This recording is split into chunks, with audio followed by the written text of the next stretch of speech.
আর রমজান মাসের শেষ 10 দিনে যখন তোমাদের কাছে লাইলাতুল কদরের রাত্র আসে, তোমরা শেষ 10 দিনের বেজর রাত্রিগুলাতে তোমরা লাইলাতুল কদরকে তালাশ করবা, কারণ এই লাইলাতুল কদরের রাত্রিটা 1000 মাসের চাইতে উত্তম রাত্রি। জোরে জোরে বলেন সুবহানাল্লাহ। এই লাইলাতুল কদরে আল্লাহ তাআলা, আল্লাহ রাব্বুল আলামিন কোরআন নাযিল করেছেন। এই লাইলাতুল কদরে আল্লাহ তাআলা বরকত দিয়েছেন। এই লাইলাতুল কদরে আমার আল্লাহ তাআলা অসংখ্য পরিমাণ রহমত, বরকত, নিয়ামত প্রদান করেছে। এই জন্য আমার নবীজি রহমতের নবীর হাদিস শরীফ পড়ে দেখলাম, যখন রমজান মাসের শেষ 10 দিন আগমন করতেন, আমার নবীজি ওনার ইজারকে, লুঙ্গিকে টাইট করে বেঁধে ফেলতেন। মানে এটা দিয়া বুঝাইছে আমার নবীজি এই রমজান মাসের শেষ 10 দিনের রাত্রবেলা আমার নবী ইবাদত করে করে কাটাইতেন। আমার নবী একটু সময়ও লস করতেন না।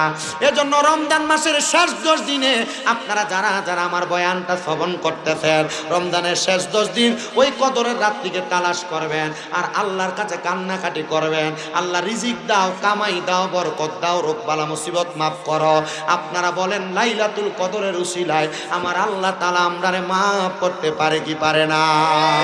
এজন্য একজন আশিক সুরে সুরে লেখে, আরে 1000 মাসের চেয়েও দামি লাইলাতুল কদর, আল্লাহু আকবার, আল্লাহু আকবার, খোদার তরফ থেকে এলো বড়ই রহমত, খোদার তরফ থেকে এলো বড়ই খুশি খবর, আল্লাহু আকবার, আল্লাহু আকবার। আল্লাহ তাআলা লাইলাতুল কদর তালাশ করে আমাদেরকে বেশি বেশি ইবাদত করার তৌফিক দান করুন। আরো জোরে কোন আমিন। এই যে রমজান মাস আসতেছে সামনে, রমজান মাসে পয়সাওয়ালারা মানুষকে যাকাত দেওয়ার নামে বাটপারি করে অনেক জায়গায়। বলে হুজুর কি 20টা লুঙ্গি 20টা কাপড় আইনা মানুষকে দেয় কোন রকম, কিন্তু দেখবেন এ যদি হিসাব করে যাকাত দিত, সোনার বাংলাদেশে যে পরিমাণ টাকাওয়ালা পয়সাওয়ালা আছে, তারা যদি 3 বছর যাকাত দেয়, বাংলাদেশে কোনো গরিব আর ফকির থাকবে না। এরা যাকাত দেয় না, এরা চিটারি করে আর বাটপারি করে। তোমার কে বলছে যাকাত লুঙ্গি আর কাপড় দিয়ে দিতা? কাপড় এটা এক ধোয়া দেওয়ার পর এটা পাক হয়ে যাবে, এটা যে ঘর মোছা থাকবে না। কথা বলতাম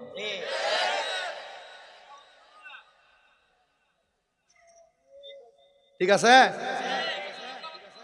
এ কাপড় পিন্ধন যায় না, ঠিক না? ছালা বানায় মানুষ, তেনা বানায়। আপনাদের কষ্ট হচ্ছে? রমজান মাসে মানুষকে ইফতার করাবেন, করাবেন না? সাহারি খাওয়াবেন। রমজান মাসে বেশি বেশি দান করবেন, কারণ রমজান মাস হলো পাক পবিত্র হওয়ার মাস। বলে হুজুর হ্যাঁ ঠিক, কিন্তু হুজুর রোজা রাখতে পারি না, দোকানের মধ্যে পর্দা লাগায় লাগায় খায়। আল্লাহ যে বলে ইয়া আইয়ুহাল্লাযীনা আমানু কুতিবা আলাইকুমুস সিয়াম কামা কুতিবা আলাল্লাযীনা মিন ক্বাবলিকুম লাআল্লাকুম তাত্তাকুন। এই ইমানদারেরা তোমরা রমজানের রোজা রাখো, যেমন তোমাদের পূর্ববর্তীদের দিকে তোমাদের উপর রমজানের রোজা ফরজ করা হয়েছে, যেমন তোমাদের পূর্ববর্তীদের দিকে ফরজ করা হয়েছিল। কারণ এই রোজা তোমাদেরকে তাকওয়াবান বানাবে, খোদাভীতিওয়ালা বানাবে। জোরে বলি সুবহানাল্লাহ। বেটার বয়স হয়ে গেছে, রোজা রাখে না, দোকানে বৈশা বৈশা সিগারেট পান চা খায়া পর্দা আলগি দেওয়ার আগে মুখ এমন ভাবে রাস্তায় হাঁটে মনে হয় 3 দিন টানা রোজা। রমজান মাস আসলে গ্যাস্ট্রিক বেড়ে যায়, ডায়াবেটিস বেড়ে যায়, রাখতে পারি না, কিছুক্ষণ পর পর ওষুধ খাওয়া লাগে, ঠিক কিনা? আমার সাথে রে হুজুর আমাকে বললো, আমি একবার ইফতার পার্টিতে যাচ্ছি, দেখবেন এই বেরোজগার যেগুলা, এগুলা রোজা রাখুক আর না রাখুক, যদি এলাকায় ইফতার পার্টি হয় এর সামনের কাতারে থাকে, সঠিক না? আমার হুজুর বলে আমি আসরের নামাজ পড়ে ইফতারের দাওয়াতে যাচ্ছি, যাওয়ার সময় দেখলাম এক বুড়া লোক, দাড়ি সাদা, সিগারেট খাচ্ছে, খায়া ফালায়া মুখ মুসা হাইটা চলে যাচ্ছে। ইফতার মাহফিলে যায় আমি দোয়া করবো, এটা আমার সামনে তাকে দেখে আমি বুড়াকে দেখে আমি তো চিন্তা করলাম, কিরে এই বুড়া আমার সামনে, বুড়া সিগারেট খাইলো, রোজা রাখলো না, বয়স কত হয়ে গেল? হুজুর বলতেছে আমি চিন্তা করে গেছি, যে বুড়া সিগারেট খাইলো রোজার মাসে এই বুড়ার কই দেখে ইফতারের মাহফিল। হুজুর বলে আচ্ছা এটারে ধরা দরকার। বলে ধরলেন, ইফতার শেষ করে যাবে, এই টাইমে রাস্তায় বুড়ার সাথে দেখে জিজ্ঞাসা করছে, হে বুড়া,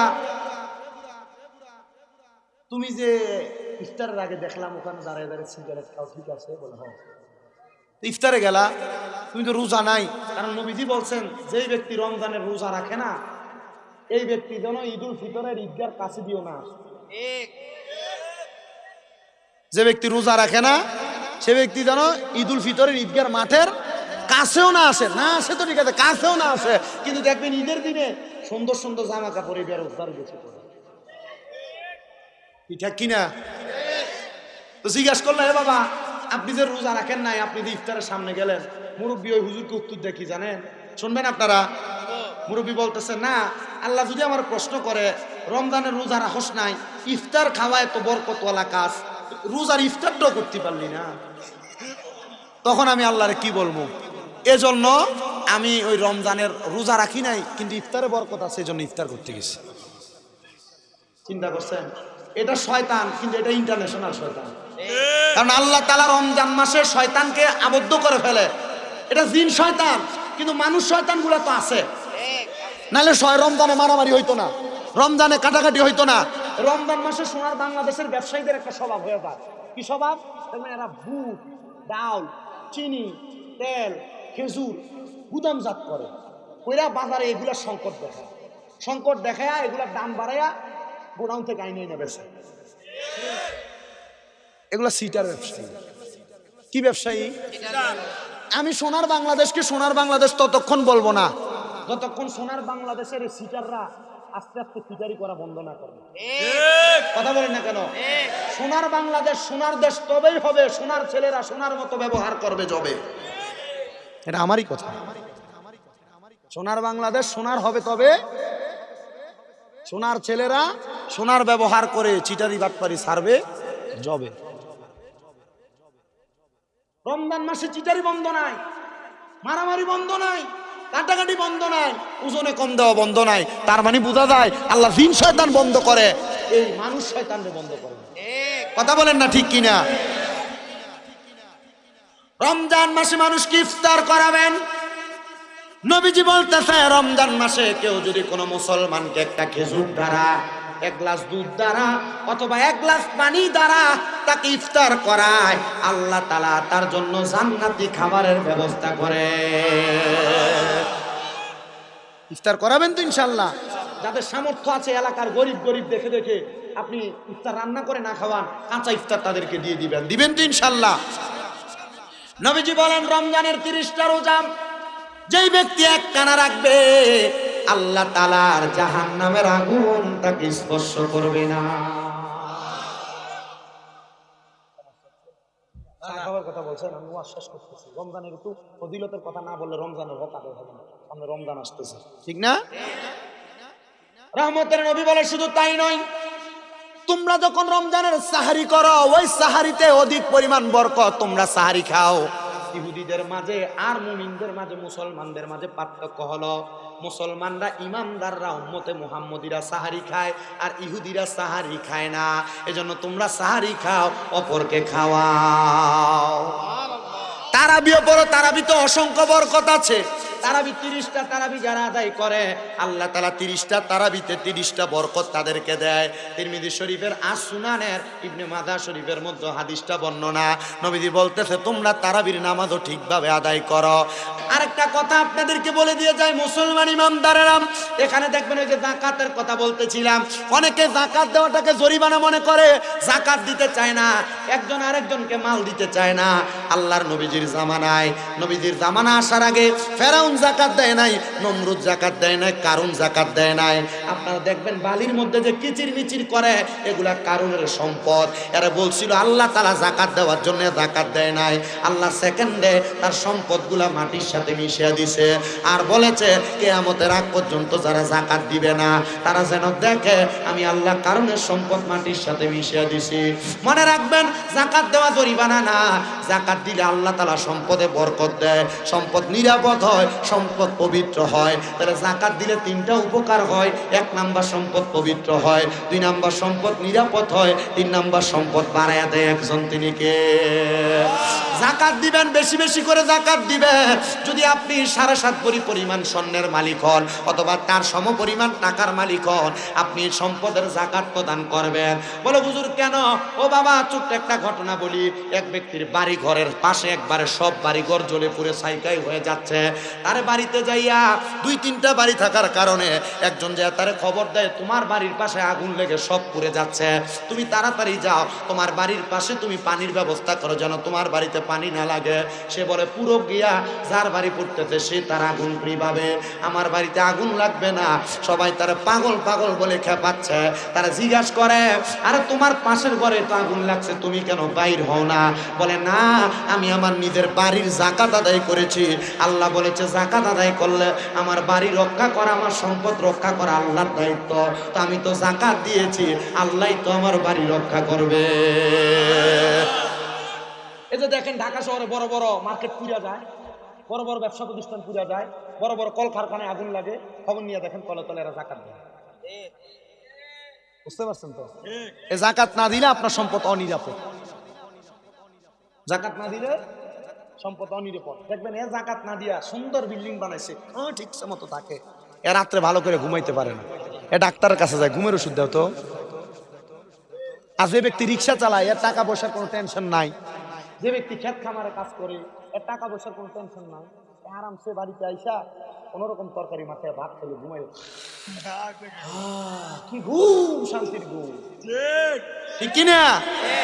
এজন্য বেশি ভেজাল, বেশি সম্পদ হইল, সম্পদ যতটুকু, ওই যে বলছি, আল্লাহ সম্পদ কম থাকলে আফসোস করেন না। আল্লাহ যে যতটুকের যোগ্য আল্লাহ তাকে ততটুকু। আপনি তো টিনের ঘরে থেকে আফসোস করেন, বেড়ার ঘরে থেকে, অথবা দিনে 500 টাকা কামাই করে আফসোস করেন, আল্লাহ যদি আমাকে 5000 টাকা ইনকাম করার সুযোগ দিত। আপনি 500 টাকা কামাইয়ের যোগ্য, 500 টাকায় কামাই করে রাখতে পারবেন, এই জন্য আল্লাহ 500 দেয়। যেদিন আপনি 5 লাখ রাখতে পারবেন, আল্লাহ ওই দিন আপনার 5 লাখ দেবেন, এর আগে আপনার 5 লাখ দেবেন। কথা কি বুঝতে পারছেন? রহমাতুল লিল আলামিন।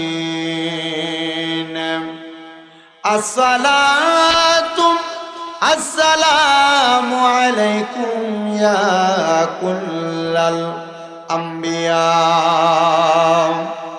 আসসালাতু ওয়াসসালামু আলাইকুম ইয়া আহলে বায়াত পাক পাঞ্জাতন। আসসালাতু ওয়াসসালামু আলাইকুম ইয়া কুল্লাল আউলিয়া।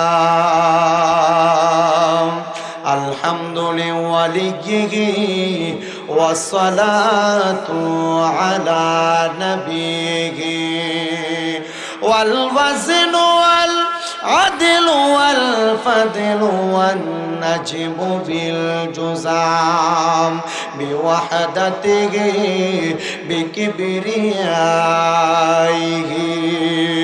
বিসুলতানিন ওয়া বিতাকানিন ওয়া বিঈমানিন ওয়া বায়ানিন ফি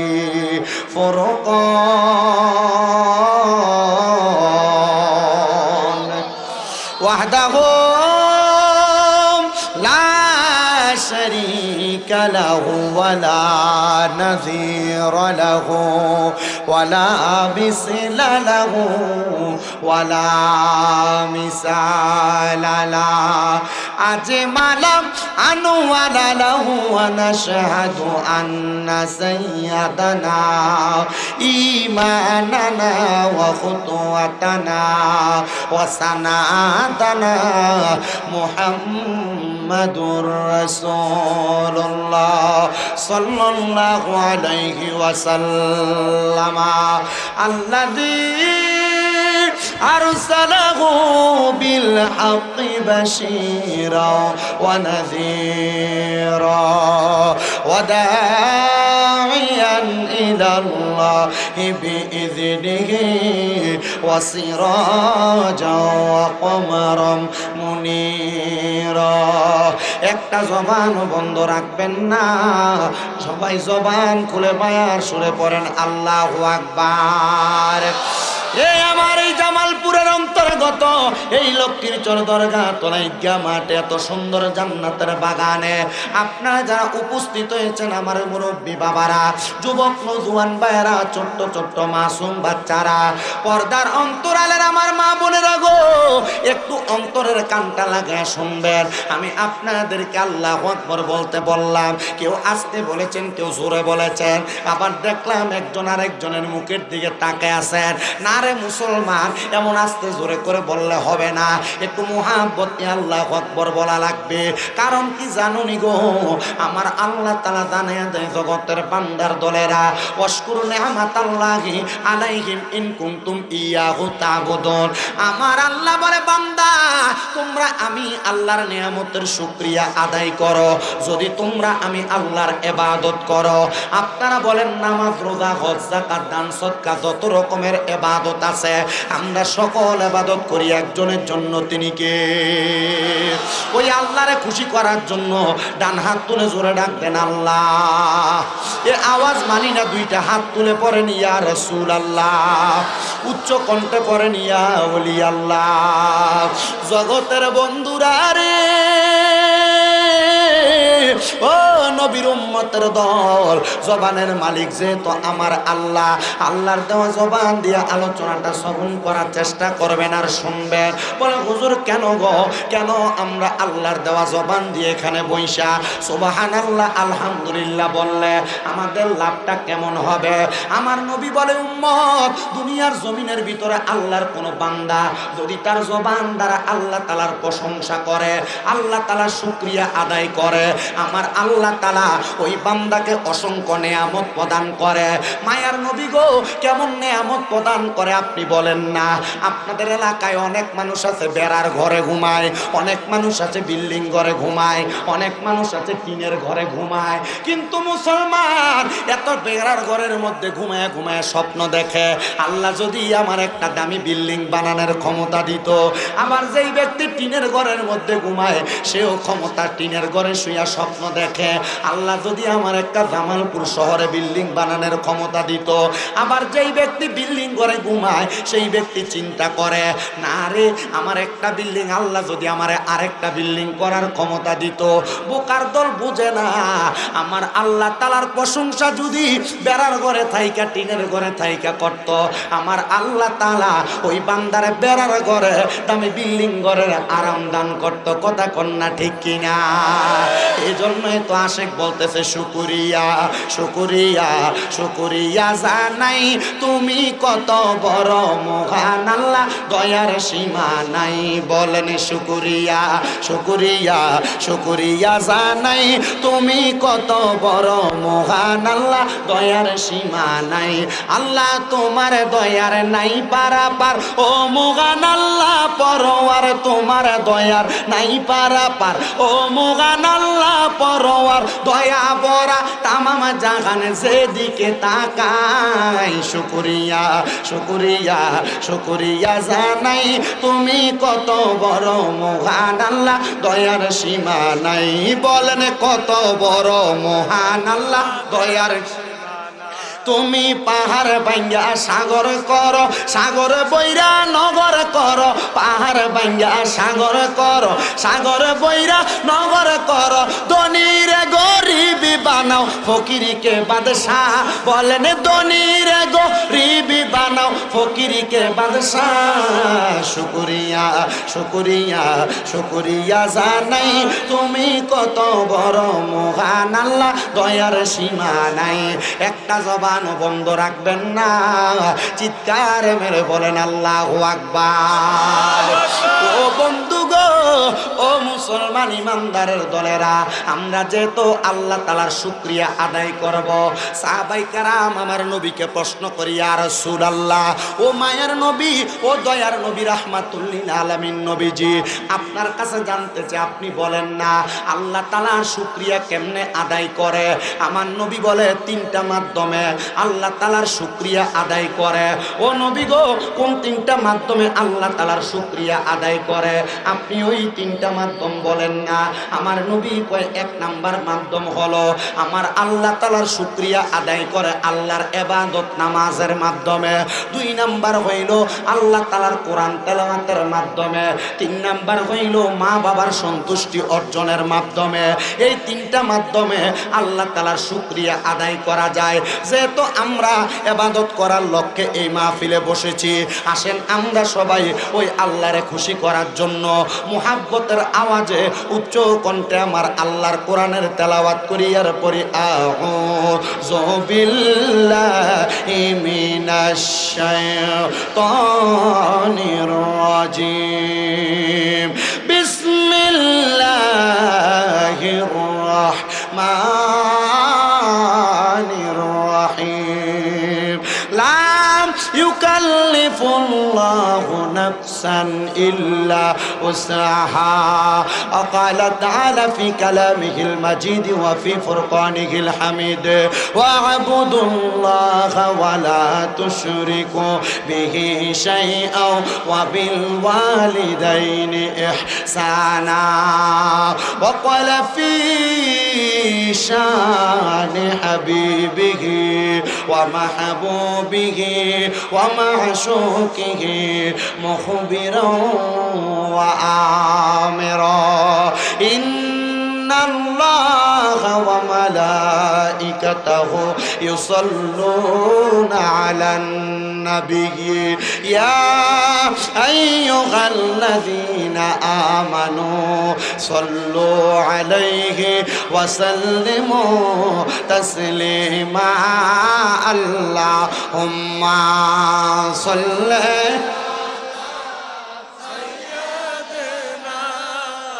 স্পিকারটা সামনে থেকে সব সরেন। ওয়ালা আলি মাও তেরে নসলে পাক মে হে बच्चा बच्चा नूर का तुम्हें आईने नूर तेरा सब घराना नूर का अल्लाहुम्मा सल्ले। এদিকে একটা মাইক আওয়াজ করতেছে, দেখেন তো। وعلى آل سيدنا বেবে দেখো মনে মনে প্রেমনি করছ নবীর সনে। নবীর সনে প্রেমের দরকার আছে না নাই? এই মুসলমান জোরে বলেন, আছে না নাই? নবীর সাথে প্রেম না করলে কবরে জায়গা নাই, নবীর সাথে প্রেম না করলে হাসরে জায়গা নাই, নবীর সাথে প্রেম না করলে মিজানে জায়গা নাই, নবীর সাথে প্রেম না করলে ফুলসেরাতে বাঁচার উপায় নাই। এই জন্য আশেক সুরে সুরে বলে, বেবে দেখো মনে মনে প্রেমনি করছ নবীর সনে, নইলে ঠেকবা রোজ হাসরে মোহাম্মদিয়া রাসূলুল্লাহ। আল্লাহুম্মা সাল্লি। মারহাবা, ইমান তাতে হবে ইমান।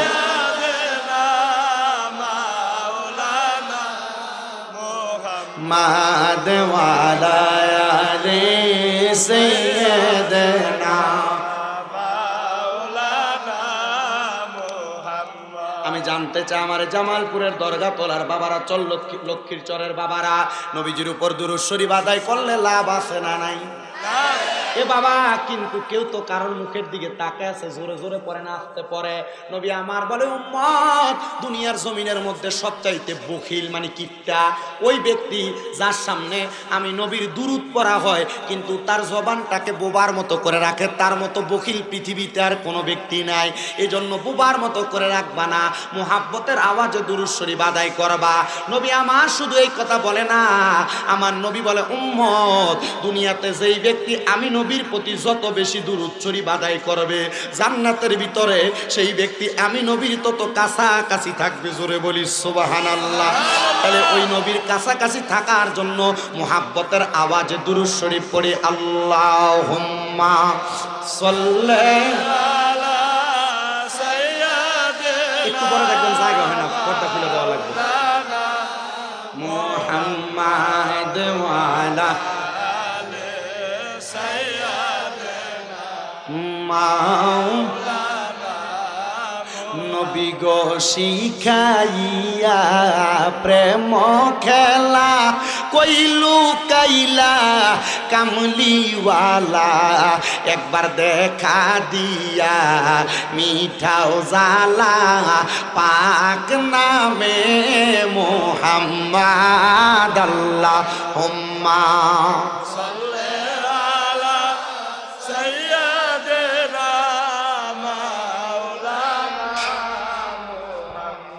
আদওয়ালা আলে সাইয়্যিদিনা মাওলানা মুহাম্মদ লা ইলাহা ইল্লাল্লাহ লা ইলাহা ইল্লাল্লাহ লা ইলাহা হাসবি রাব্বি জাল্লাল্লাহ পড়েন হাসবি মা ফি কলবি গায়রুল্লাহ নূর মুহাম্মদ সাল্লাল্লাহু লা ইলাহা ইল্লাল্লাহ লা ইলাহা লা ইলাহা নামাজ রোজা সাইরনা কেহ মা বাবার খেদমত সাইরনা, বলেন নামাজ রোজা সাইরনা কেহ মা বাবার খেদমত সাইরনা। আমার নবীর দরুদ বইল না, পড়েন নবীর দরুদ বইল না, আমার নবীও তোমায় ভুলবে না। লা ইলাহা ইল্লাল্লাহ লা ইলাহা হায়রে অনেক দূরে মদিনা, আমরা কেমনে যাব জানি না। আপনারা বলেন লক্ষ্মীর চরের মানুষ মদিনা যাইতে চাই কি চাই না? এ বাবা, মদিনা কেন যাইবা? আমি আসার সাথে সাথে ঘরে যখন গেছি আমার কোন ভাইরে নাকি বলে যে তোমরা যে হুজুর দাওয়াত দিছো হুজুর তো এটা না, কারণ ওই হুজুরের চুলটি লম্বা, এটা তো চুল লম্বা নাই। আমি ওনারে উত্তর দিলাম, ভাই মক্কা মদিনা গেছি হজ করার জন্য, মক্কায় গেলে চুল মুন্ডায়া হজের কার্য সম্পাদন করা লাগে, নাইলে আমার চুলগুলা একবারে ঘাড় পর্যন্ত পড়তো। লাহু শারুনিয়াত দিবু মানকা বাইহি, একবারে নবীর হাদিস মোতাবেক ঘাড় পর্যন্ত পড়তো। আমার নবীজি যেইভাবে রাখতেন আমি ঠিক সেইভাবে চুল রাখার চেষ্টা করেছি। কিন্তু বাবা, আমি যখন মদিনাতে যাব, মক্কায় যাব, আমি আমার মুআল্লিমকে বলছি, মুআল্লিম সাহেব, সবাই তো মক্কার পাগল হয়ে মক্কায় যায়, কিন্তু তারা তো বোঝে না মদিনার নবীরে না পাইলে মক্কার আল্লাহরে খুঁজা পাওয়া যায় না। কথা কন্যা ঠিক কিনা? ও মুসলমান রে, আমি তখন বললাম, ও আমার মুআল্লিম সাহেব, আমার টিকেটটা সর্বপ্রথম আপনি মদিনার লাগাইবেন। আমি মদিনাতে সর্বপ্রথম যাইয়া ফজরের নামাজ আদায় কইরা আমি আমার দয়াল নবী রাহমাতুল্লিল আলামিন নবীর রওজা মুবারকে সালাম দিয়েছি। একটানা 7 দিন পর্যন্ত আমার নবীর রওজা মুবারকে আমি সালাম দেওয়ার পরে আমি 8ম দিন যখন মদিনার নবীর রওজা থেকে চলে আসব, আমি আমার নবীজির রওজার সামনে দাঁড়ায় দাঁড়ায় বলছি, ইয়া রাসূলুল্লাহ, নবী গো, যেই দিন হাদিস শরীফ পড়ছি, মান যারা কবরি ওয়াজাবাত লাহু শাফাতি ইয়াউমাল কিয়ামা, যেই ব্যক্তি আপনি নবীর রওজা মুবারক জিয়ারত করবে তার জন্য আপনি নবীর সুপারিশ করা ওয়াজিব হয়ে যায়। ও মায়ার নবী গো, যেই দিনে হাদিস পড়ছি এই দিনে নিয়ত করছি আমি আমার মরণের আগে আপনি নবীর রওজা মদিনার সামনে আসব। ও নবী, এত তাড়াতাড়ি যে আমার আল্লাহ তাআলা আমার দোয়া কবুল করবে আমি বান্দা তো বুঝতে পারি নাই। মায়ার নবী গো, গত 7 দিন একটানা আপনার রওজার সামনে দাঁড়িয়ে দাঁড়িয়ে আপনার সালাম দিছি। ও নবী, এখন তো মদিনা থেকে মক্কায় চলে যাব, আর কোনোদিন আপনি নবী রওজায় আসতে পারবো কিনা আমি জানি না। নবী গো, কত মানুষকে দেখছি মদিনা শরীফের রওজা মুবারকের সবুজ গম্বুজের দিকে তাকায় তাকায় চোখের পানি ছাইরা দিয়া দিয়া কান্দে। কত মানুষকে দেখেছি মদিনা শরীফে প্রবেশ করতে বাবু সালাম দরজা দিয়া যখন ঢুকে নবী রওজার সামনে আসার সময় চোখের পানি বালায় কান্দে। আমি আমার একজন ভাইকে জিগাইলাম, কান্দো কেন? ডাক দিয়া কয়, কেন কান্দি জানো? কারণ নবীজি রওজা মুবারক দেখতে এত সুন্দর, না জানি আমার নবীজি দেখতে কত সুন্দর ছিল। মায়ার নবী, আপনার রওজা মুবারক দেখা আমার মনের মধ্যে এখন আরেকটা শখ জাগছে, আমি যেন মরণের আগে আপনি নবীর রওজা মুবারক যেহেতু দেখছি, আপনি নবীর দিদার যেন আমি একবার পাইয়া যাই গো নবী। আপনার দিদার পাইলে কবরে চিন্তা নাই, হাসর মিজান ফুলসে রাতে কোনো জায়গায় চিন্তা নাই। হে আমার জামালপুরের বাবারা, একটা বার কি চিন্তা করে দেখছো তোমার এই লক্ষ্মীর চরের মসজিদের ভিতরে এক ওয়াক্ত নামাজ পড়লে এক ওয়াক্তের সওয়াব পাইবা, মদিনা শরীফের মসজিদে নববীর ভিতরে এক ওয়াক্ত নামাজ পড়লে 50,000 ওয়াক্তের সওয়াব পাইবা। একবার কি চিন্তা করে দেখেছো জামালপুরের যেই কোনো মসজিদে, বাংলাদেশের যেই কোনো মসজিদে এক ওয়াক্ত নামাজ পড়লে এক ওয়াক্তের সওয়াব পাইবা, কিন্তু আল্লাহর কাবা ঘরের কালো গিলাপটা সামনে রাইখা এক ওয়াক্ত নামাজ পড়লে 1 লক্ষ ওয়াক্তের সওয়াব পাইবা। মনটা কি চায় না ওই মক্কা মদিনা তুমি একবার যাইতে? এ মুরব্বী বাবা, 2-3 লাখ টাকা একসাথে হইলে তুমি ক্ষেতের চরে জায়গা কিনা রাখো, বাড়ি ঘরের জায়গা কিনা রাখো, সুন্দর বাড়ি বানাও রে বাবা। তোমার বাড়ি পরে থাকবে, তোমার গাড়ি পরে থাকবে, তোমার সম্পদ পরে থাকবে। বাবারে, তোমার পায়ে ধরে বলি ওই টাকাটা দিয়া মক্কা মদিনার ভিসা লাগাও, একটা বার হইল মক্কা মদিনা যাও, দেখবা মক্কা মদিনা যাইতে পারলে বড় শান্তি পাইবা, আরাম পাইবা। হুজুর কেমনে গো, কেমনে আরাম পাবো? আরে বাবা, যেই টাকা পয়সা সম্পদ সন্তানের যোগায় দিয়া যাইবা, এর অল্প কিছু টাকা দিয়া মক্কা মদিনা যাইয়া মক্কার গিলাপ দইরা দইরা দোয়া করবা, আল্লাহ আমার সন্তান বাংলাদেশের জামালপুরের লক্ষ্মীর চরে বৈশা, আল্লাহ সম্পদ নাই গো, তুমি আমার সন্তানের সম্পদ দান করো। আল্লাহ সম্পদ দিতে দেরি করবে না। এ যুবক ভাই, এ মুরব্বী বাবা, কক্সবাজারে ট্যুর দেওয়ার জন্য তুমি 15-20 হাজার টাকা বাজেট করো, আমি তোমার পায়ের মধ্যে হাতটা দিয়া বলি এই টাকা পয়সা তুমি এমনে এমনে ব্যয় করবা। টাকা পয়সা এমনে ব্যয় না কইরা এই টাকাটা মক্কা মদিনা যাওয়ার জন্য জমায় রাখো। মনে রাখবারে, মক্কা মদিনা যদি যাইতে পারো অন্তরে বড় শান্তি পাইবা, বড় আরাম পাইবা। ওই মক্কা মদিনা যাইয়া ইবাদত করলে অন্তরে বড় শান্তি পাইবা। এবার বলেন, যেই শান্তির জায়গা মক্কা এবং মদিনা, আমরা সবাই ওই মক্কা মদিনা যাইতে চাই কি চাই না? কারা কারা যাইতে চাই ডান হাত তুলে আমার আল্লাহকে দেখায়, আর জবান খুলে জোরে একটা তাকবীর হবে, নারায়ে তাকবীর। এটা দিয়ে আমার মনে হয় না ঢাকা এয়ারপোর্ট যাওয়া যাবে। নারায়ে তাকবীর, নারায়ে রিসালাত, ইয়া রাসূলুল্লাহ, ওয়াজ দুয়ার মাহফিল, জোরে কোন মারহাবা। তাহলে মদিনা যাইতে চাই কি চাই না? যারা যারা যাইতে চাই জবান খুলে জোরে জোরে পড়েন, আরে দয়াল আল্লাহ দয়া করেন, দয়া করেন, নসিব করেন মদিনা।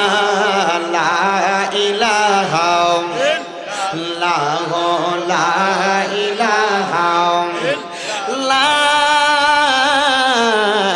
ইলাহা ইল্লাল্লাহ, মুহাম্মাদুর রাসূলুল্লাহ সাল্লাল্লাহু আলাইহি ওয়াসাল্লাম। এই আমার এই যুব সমাজের উদ্যোগে লক্ষ্মীরচরের দরগাতলায় ঈদগাহ মাঠ সংলগ্ন জামে মসজিদের ৬ষ্ঠতম ইসলামী ওয়াজ ও দোয়ার মাহফিলে আগন্তুক আমার মুসলমানেরা, এবার আপনারা বলেন আমাদের সবার জীবনে গুনাহ আছে না নাই? এত গুনাহ করছি রে, এই গুনার খবর কেউ জানে না। মুরব্বী বাবার একবার চিন্তা করে দেখেন, আপনার জীবনের গুনার খবর যদি আপনার সন্তান জানতো, আপনারে বাবা বলে পরিচয় দিত না। এ যুবক ভাই একটাবার চিন্তা করে দেখো, তোমার জীবনের গুনার খবর যদি তোমার মা বাবা জানতো, তোমার সন্তান বলে পরিচয় দিত না। আরে আমি শামীম রেজার গুনাহ যদি এই জামালপুরের মানুষ দেখতো, আমার মাহফিলে বক্তা বানায় দাওয়াত করতো না।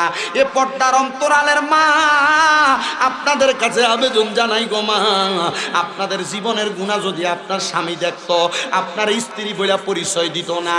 আল্লাহর দরবারে লাখ লাখ শুকরিয়া, আল্লাহ তাআলা আমাদের গুনাহগুলা গোপন করে রাখছে। কিন্তু জানো আল্লাহর তো ঘোষণা, ইন্না বাতশা রাব্বিকা লাশাদীদ, নিশ্চয় আল্লাহর ধরা শক্ত ধরা। আমার আল্লাহ যদি শক্ত কইরা ধরে গো, ওই কবরে তুমি বাঁচতে পারবা না। এই জন্য যে জীবনে যত গুনাহ করছো, আমার আল্লাহ তাআলার ঘোষণা, লা তাকনাতু মির রাহমাতিল্লাহ, আমি আল্লাহর রহমত থেকে নিরাশ হইও না। ইন্নাল্লাহা, নিশ্চয় আমি আল্লাহ, ইয়াগফিরুজ যুনুবা জামিআ, সকল প্রকার গুনাহগুলা ক্ষমা করে দেয়। ইন্নাহু হুয়াল গফুরুর রহিম, নিশ্চয় যিনি আল্লাহ তিনি ক্ষমাশীল এবং দয়ালু। ও বাবা, গুনার তো কোনো অভাব নাই, গুনাহ তো অনেক করলাম। আমাদের জীবনের গুনার কথা স্মরণ কইরা, কলবের দিকে খেয়াল কইরা, একটু কলবের মধ্যে ধাক্কা দিয়া আল্লাহ তাআলার ইসমে জাতের জিকির করবেন। এই জিকিরের মাধ্যমে আপনার জীবনের গুনাহগুলা মাফ হয়ে যাবে, আপনার জীবনের গুনাহগুলা ঝরে ঝরে পড়ে যাবে। এমন ভাবে জিকির করবা, তোমার জিকিরের সময় তুমি তোমার মুর্শিদকে স্মরণ করবা। তোমার মুর্শিদ তার কলবটাকে ওই তরিকতের ইমামের সাথে মুতাজ্জু কইরা, ওই তরিকতের ইমামের কলবটা আমার নবীর সাথে মুতাজ্জু কইরা তোমার জীবনের সব গুনাহগুলা মাফ করে দিবে। এই জন্য যাদের জবান আছে তাদের কাছে আমার দাবি আছে, যাদের জবান নাই তাদের কাছে কোনো দাবি নাই। জবান যদি তাকে মুহাব্বতের আওয়াজে ইসমে জাতের জিকির করেন, আল্লাহ আল্লাহ আল্লাহ আল্লাহ আল্লাহ আল্লাহ, মাইকালা কই, আল্লাহ আল্লাহ আল্লাহ আল্লাহ আল্লাহ আল্লাহ আল্লাহ আল্লাহ, জিকির করো জিকির করো জিকির করো মুমিন গণ, জিকিরেতে মাওলা রাজি আরো রাজি নবী গণ। মারহাবা আল্লাহ আল্লাহ আল্লাহ আল্লাহ, জিকির করো জিকির করো জিকির করো মুমিন গণ, জিকির করো মুমিন গণ, জিকিরেতে মাওলা রাজি আরো রাজি নবী গণ। মারহাবা আল্লাহ আল্লাহ, হস্ত দিলা সে বিবার, জিব্বা দিলা ডাকতে তার, নয়ন দিলা দেখিবারে, নয়ন দিলা দেখিবারে, তবু কেন অন্ধ মন, জিকির করো মারহাবা আল্লাহ আল্লাহ।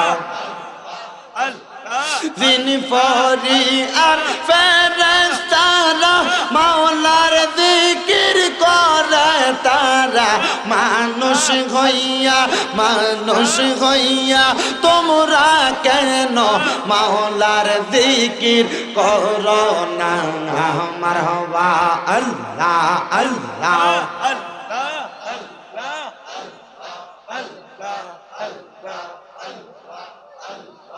আল্লাহ আল্লাহ, মুর্শিদ মুর্শিদ আমার ঘুমা সেনা নয়নে, মুর্শিদ মুর্শিদ কইরা আমার ঘুমা সেনা নয়নে, আমার রে বলিবা গো মুর্শিদ কেমনে। মারহাবা আল্লাহ আল্লাহ আল্লাহ আল্লাহ আল্লাহ তোমায় আমি ভালোবাসি পাগলের মতো মনে চাইলে এই পাগল মন চোটে গত খগন মারহাবা আল্লাহ আল্লাহ কলঙ্কের হার গলাই লইয়া থাকি দেশবি দেশে আমার রে বলে বাগ মুর্শিদ কেম নেই মারহাবা আল্লাহ আল্লাহ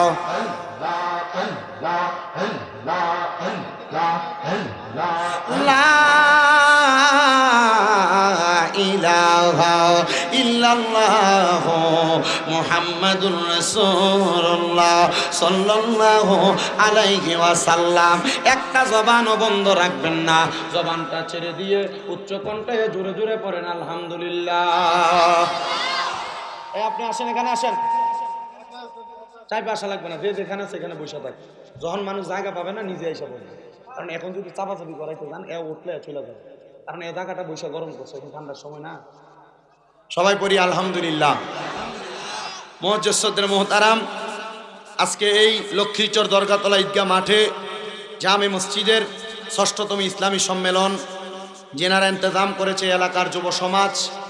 আজকের মাহফিলের যিনি সম্মানিত সভাপতি জনাব মোহাম্মদ হারুনুর রশিদ সাহেব, মাহফিলের সহসভাপতি জনাব মোহাম্মদ বিল্লাল হোসেন সাহেব, সম্মানিত উদ্বোধক জনাব মোহাম্মদ আব্দুস সাত্তার সাহেব, সম্মানিত প্রধান অতিথি যিনি আপনাদের জামালপুর জেলা জজ কোর্টের আইনজীবী জনাব অ্যাডভোকেট মোহাম্মদ আজাদ হোসেন সাহেব, সম্মানিত প্রধান মেহমান যিনি MS পাওয়ার মেলান্দ বাজারের সম্মানিত স্বত্বাধিকারী জনাব মোহাম্মদ মামুন সাহেব সহ মূল্যবান তকরির করেছেন মাহফিলের দ্বিতীয় বক্তা শাহ সুফি আল হাস হযরত হাফেজ মাওলানা মোহাম্মদ জিয়াউল করিম সাহেব, মাহফিলের বিশেষ অতিথিবৃন্দ, সম্মানিত পরিচালক জনাব মোহাম্মদ খোশ মাহমুদ খুশু সাহেব, আমার ডাইনে বামে সামনে পেছনে মাইকের আওয়াজ শুনছেন আমার দাড়ি পাকা মুরব্বী বাবারা, যুবক নৌজওয়ান ভাইয়েরা, ছোট্ট ছোট্ট মাসুম বাচ্চারা, পর্দার অসিনী আমার মা ও বোনেরা, সবার প্রতি আমার আন্তরিক উদাত্ত আহ্বান। আমরা আজকের জান্নাতের বাগানে আসতে পেরেছি, বসতে পেরেছি, সেই শুকরিয়া আদায় করে এক বাক্যে জবান খুলে উচ্চ কণ্ঠে পড়ি আলহামদুলিল্লাহ। আপনারা বলেন এই মাহফিলে আসতে পেরে বসতে পেরে আপনারা খুশি না বেজার? দেখে একটু ডান হাত তুলে দেখান তো কারা কারা বেজার। আসলে কি বেজার? আপনারা খুশি, ঠিক না? আমি আপনাদেরকে পরীক্ষা করলাম, আমি আপনাদেরকে পরীক্ষা করছি। আপনাদের কষ্ট হচ্ছে? থাকবেন তো ইনশাল্লাহ কতক্ষণ? আমি আপনাদেরকে একটু পরীক্ষা করে নিলাম। আসলে আপনারা খুশি না? সবাই খুশি, ঠিক না? আমি পরীক্ষা করেছি, মনে কষ্ট নেবেন না, আপনাদের ছেলের মতো, নাতির মতো, ভাইয়ের মতো মনে করে কিছুক্ষণ সময় আমার বয়ানটা শ্রবণ করার চেষ্টা করবেন। আসলে আমরা খুশি। আল্লাহ তাআলা দুনিয়ার সকল ব্যতিব্যস্ততা থেকে দূরে রেখে, হসপিটালে ডাক্তারের কাছে ডাক্তারের বেডে না রেখে আমাদেরকে আজকের জান্নাতের বাগানে আসার বসার ক্ষমতা দিয়েছেন। ওই ক্ষমতা আমরা পেয়ে সবাই যেহেতু খুশি, আরেক বাক্যে উচ্চ কণ্ঠে পড়ি আলহামদুলিল্লাহ। আমার মুসলমান ইমানদারেরা, আর ডাইনে বামে যাব না, আমি ডাইরেক্ট আমার আলোচনার মধ্যে ঢুকে যাচ্ছি। আমি আপনাদের কাছে আল্লাহ তাআলার কোরআনুল কারীমের আয়াতে কারিমা তেলাওয়াত করেছি, 3টা আয়াতের 2টা খণ্ড বিশেষ।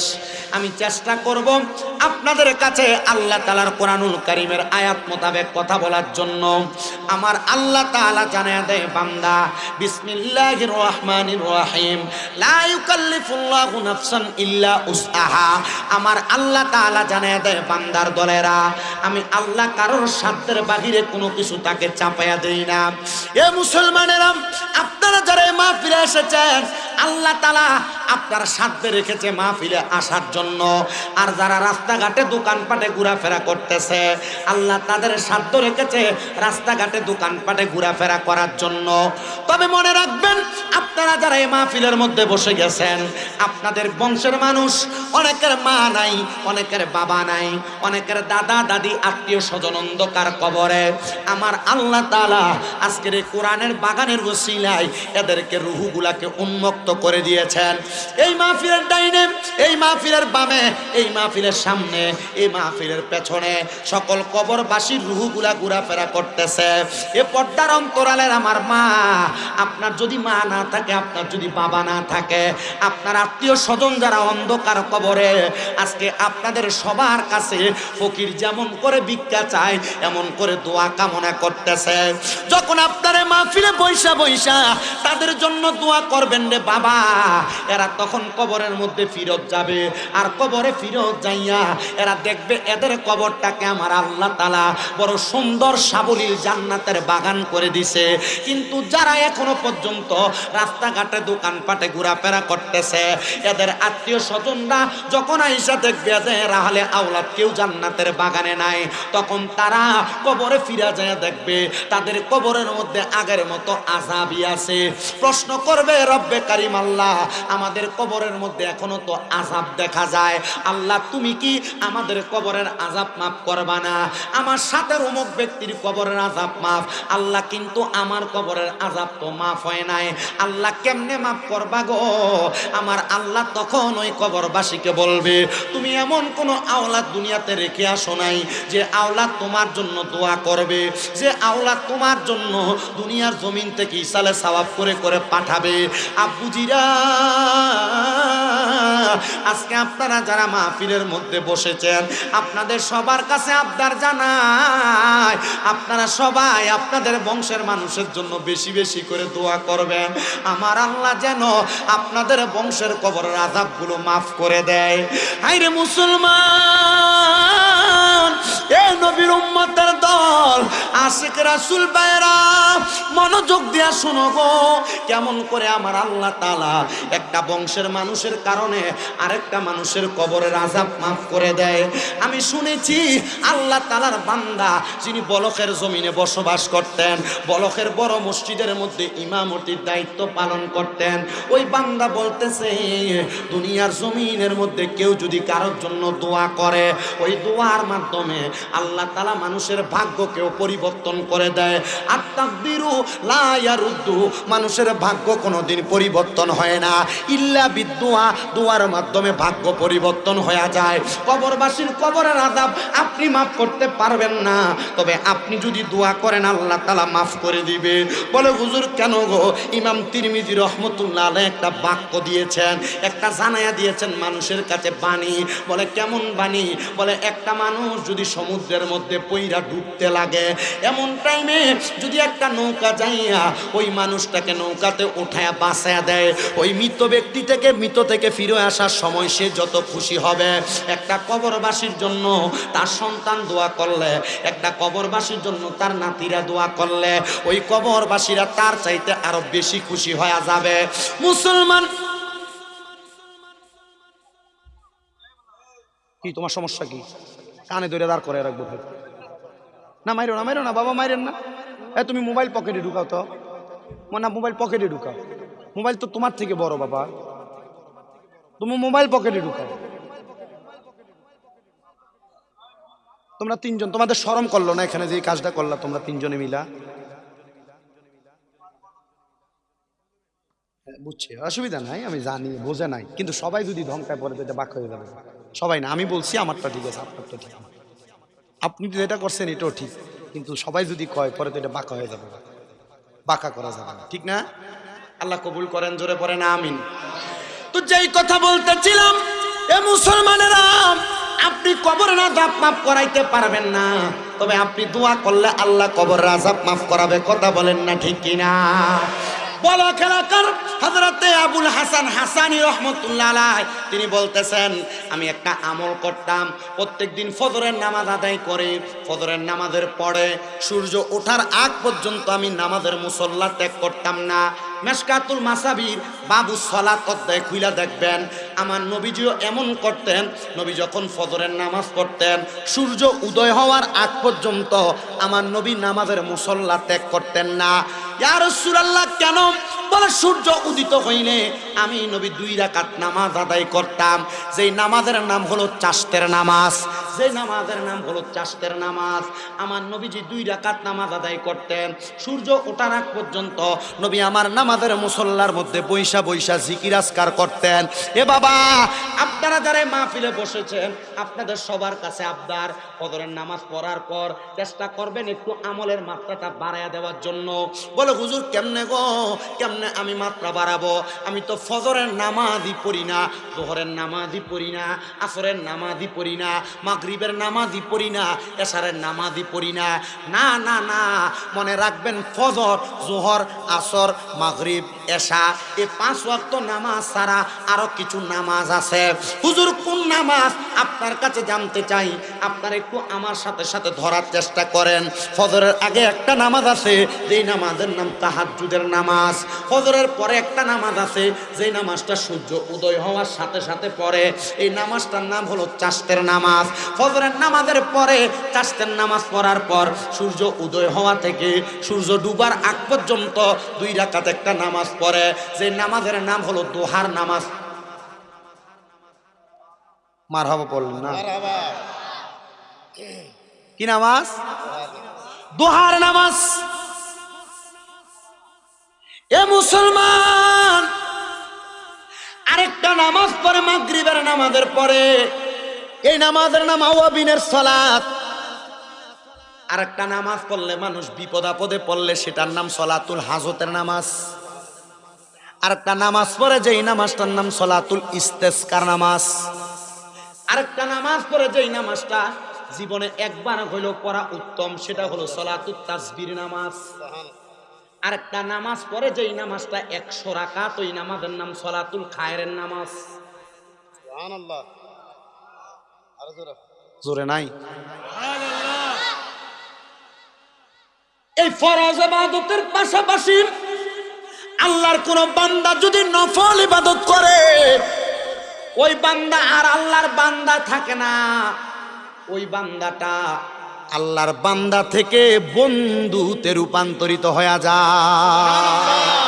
ওরে বেলায়েতের মুর্শিদ হইয়া আসিলেন দিনের নবী, আরে মুর্শিদকে না পাইলে কি আর রাসূল পাবিনি?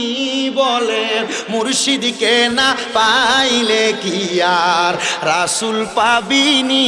বলে হুজুর দলিল লাগবে, মুর্শিদ না পেলে রাসূল পাবে না।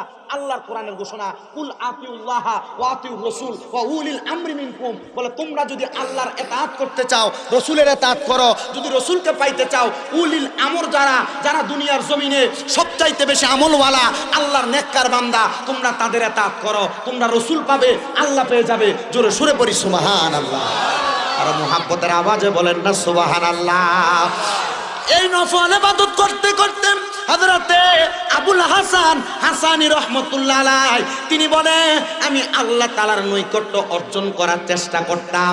এবার আমি ফজরের নামাজ থেকে চাষতের নামাজ পর্যন্ত অপেক্ষা করতে, ইশরাকের নামাজ পর্যন্ত অপেক্ষা করতে লাগলাম। যখন আমি অপেক্ষা করি, এমন টাইমে সারা রাত্র ইবাদত করার কারণে আমার চোখের মধ্যে একটু ঘুম ঘুম ভাব হয়ে গেছে। আমি আমার ঘুম ঘুম ভাবটা পায়া আমি এবার আমার ওই নামাজের মুসল্লার ভিতরে চোখটা বন্ধ করলাম। এমন টাইমে আমি এমন একটা ভয়ঙ্কর অবস্থা দেখতে পাইলাম।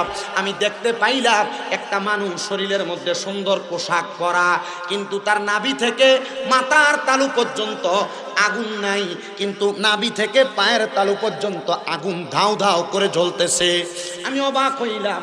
আমি আমার জীবনে এমন কোনো মানুষ দেখি নাই যার অবস্থা এমন, যার নাভি থেকে পায়ের তালু পর্যন্ত আগুন জ্বলতেছে আর নাভি থেকে মাথার তালু পর্যন্ত সুন্দর আছে। আমি এই স্বপ্নটা দেখে ওই ব্যক্তির কাছে প্রশ্ন করলাম, হে আল্লাহর বান্দা, তোমার শরীরের কেন এমন অবস্থা? তোমার শরীরের অর্ধেক অংশ আগুনে জ্বলতেছে আর অর্ধেক অংশ ভালো দেখা যাচ্ছে। আল্লাহর বান্দা আমারে ডাক দিয়ে বলতেছে, হে ভাইজান শোনেন গো, আমি দুনিয়ার জমিনের মধ্যে থাকা অবস্থায় আমি এমনভাবে চলাফেরা করতাম,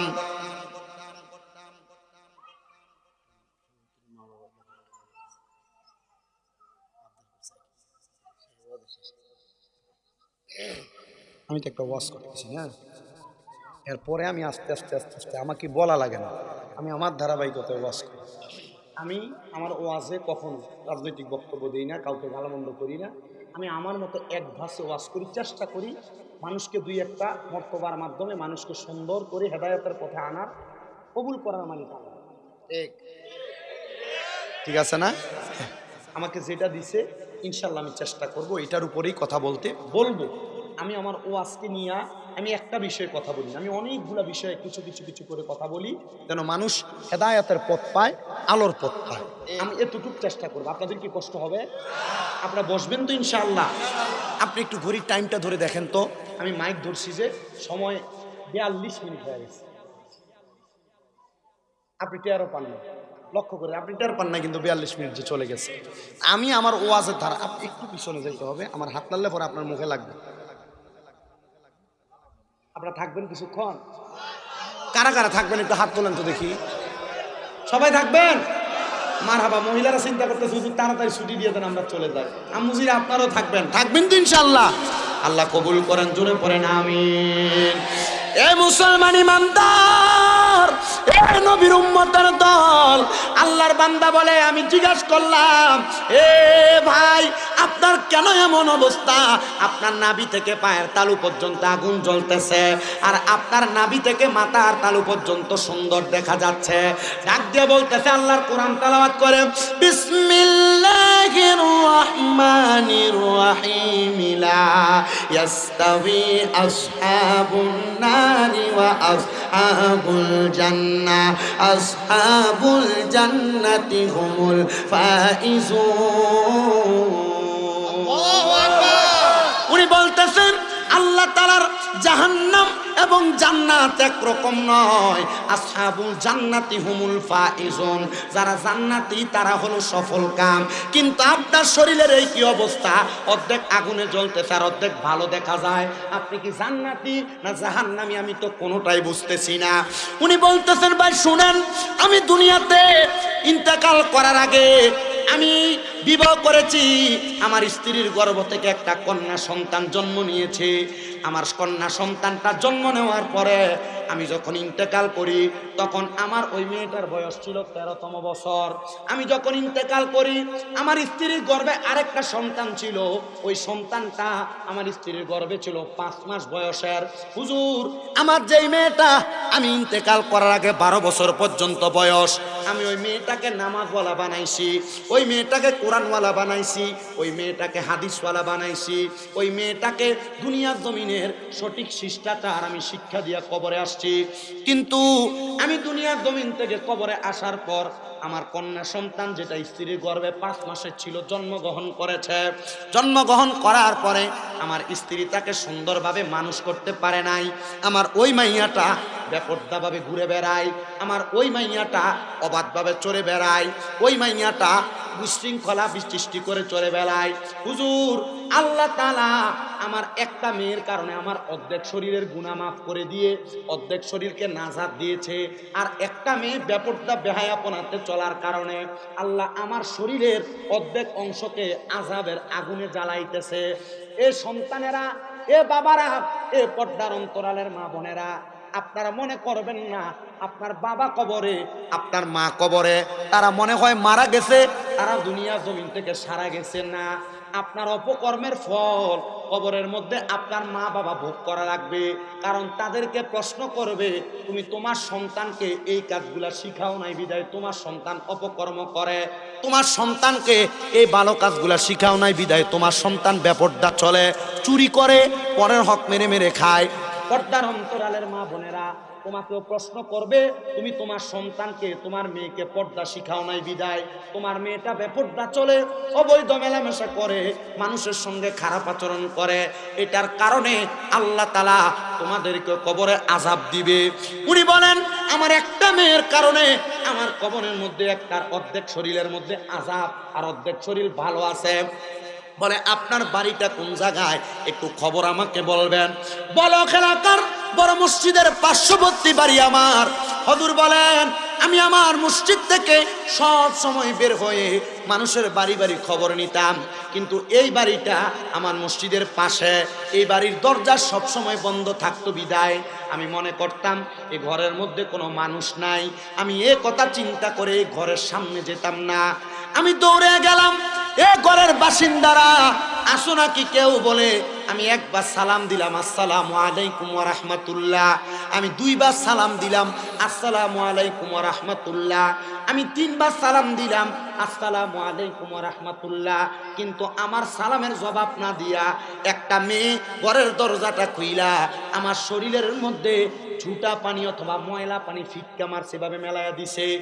এটা পাইয়াম আমি রাগান্বিত হইয়া আমি যখন ফিরে ফিরে চলে যাই, এমন টাইমে আরেকটা মেয়ের কণ্ঠে আমি সালামের জবাব শুনতে পাইলাম, ওয়া আলাইকুমুস সালাম ওয়া রাহমাতুল্লাহি ওয়া বারাকাতুহু। আমি যখন সালামের জবাব পাইলাম আমি তাকাইলাম না, কারণ চিন্তা করলাম কে সালামের জবাব দিল। তিনবার সালাম দিলাম, জবাব দিল তো দিল না, কিন্তু আমার শরীরের মধ্যে ময়লা পানি ছুঁড়ে ফেলে দিয়েছে। আমি আবার সালামের জবাব পাইলাম, দ্বিতীয়বার বলল ওয়া আলাইকুমুস সালাম। আমি সালামের জবাব পাইয়া অবসর হয়ে গেলাম। আরেকবার আমার সালামের জবাব দিয়েছে তিনবার। আমি তিনবার সালামের জবাব যখন পাইলাম আমি আবারও ফিরা তাকাইলাম না, বড় রাগ, কারণ আমি আগে সালাম দিয়েছি জবাব দেয় নাই, এখন জবাব দিতেছে পরবর্তী সময়ে। চতুর্থবার আমারে আর সালামের জবাব দেয় না, আমারে ফিরা উল্টে আবার সালাম দেয়, আসসালামু আলাইকুম ওয়া রাহমাতুল্লাহি ওয়া বারাকাতুহু। আমি বুঝতে পারলাম মনে হয় এটা সেই মেয়ে না, এটা অন্য মেয়ে। আমাকে সালাম তিনবার জবাব দিয়া এখন সে তার দায়িত্ব পালন করে আমাকে সালাম দেয়। আমি আবার পিছনের দিকে ফিরে সামনে যখন গেলাম তাদের কাছে আমি প্রশ্ন করলাম, তিনবার সালাম দিলাম জবাব দিলেন না, কিন্তু এখন যে আপনি জবাব দিতেছেন। বলে হুজুর আপনি যখন আমাকে সালাম দিয়েছেন আমি নফল নামাজের দ্বিতীয় রাকাতের তাশাহুদ করতেছিলাম, দ্বিতীয় রাকাতের দ্বিতীয় সালাম যখন দিয়েছেন আমি দুরূদ ইব্রাহিম পড়তেছিলাম, যখন আপনি তৃতীয় সালাম দিয়েছেন তখন আমি দুআয়ে মাসুরা পড়তেছিলাম। হুজুর আমি আপনার সালামের জবাব দিতে পারি নাই। হুজুর গো, ও হুজুর আপনার কাছে আমার আবদার গো হুজুর, রাগ করবেন না, গোসা করবেন না। কেন আপনি এখানে এসেছেন? বলে তোমার আব্বার খবর নিয়ে। কি খবর? আমার আব্বা তো দুনিয়াতে নাই, আমার আব্বা ইন্তেকাল করেছে, অনেক বয়স হয়ে গেছে।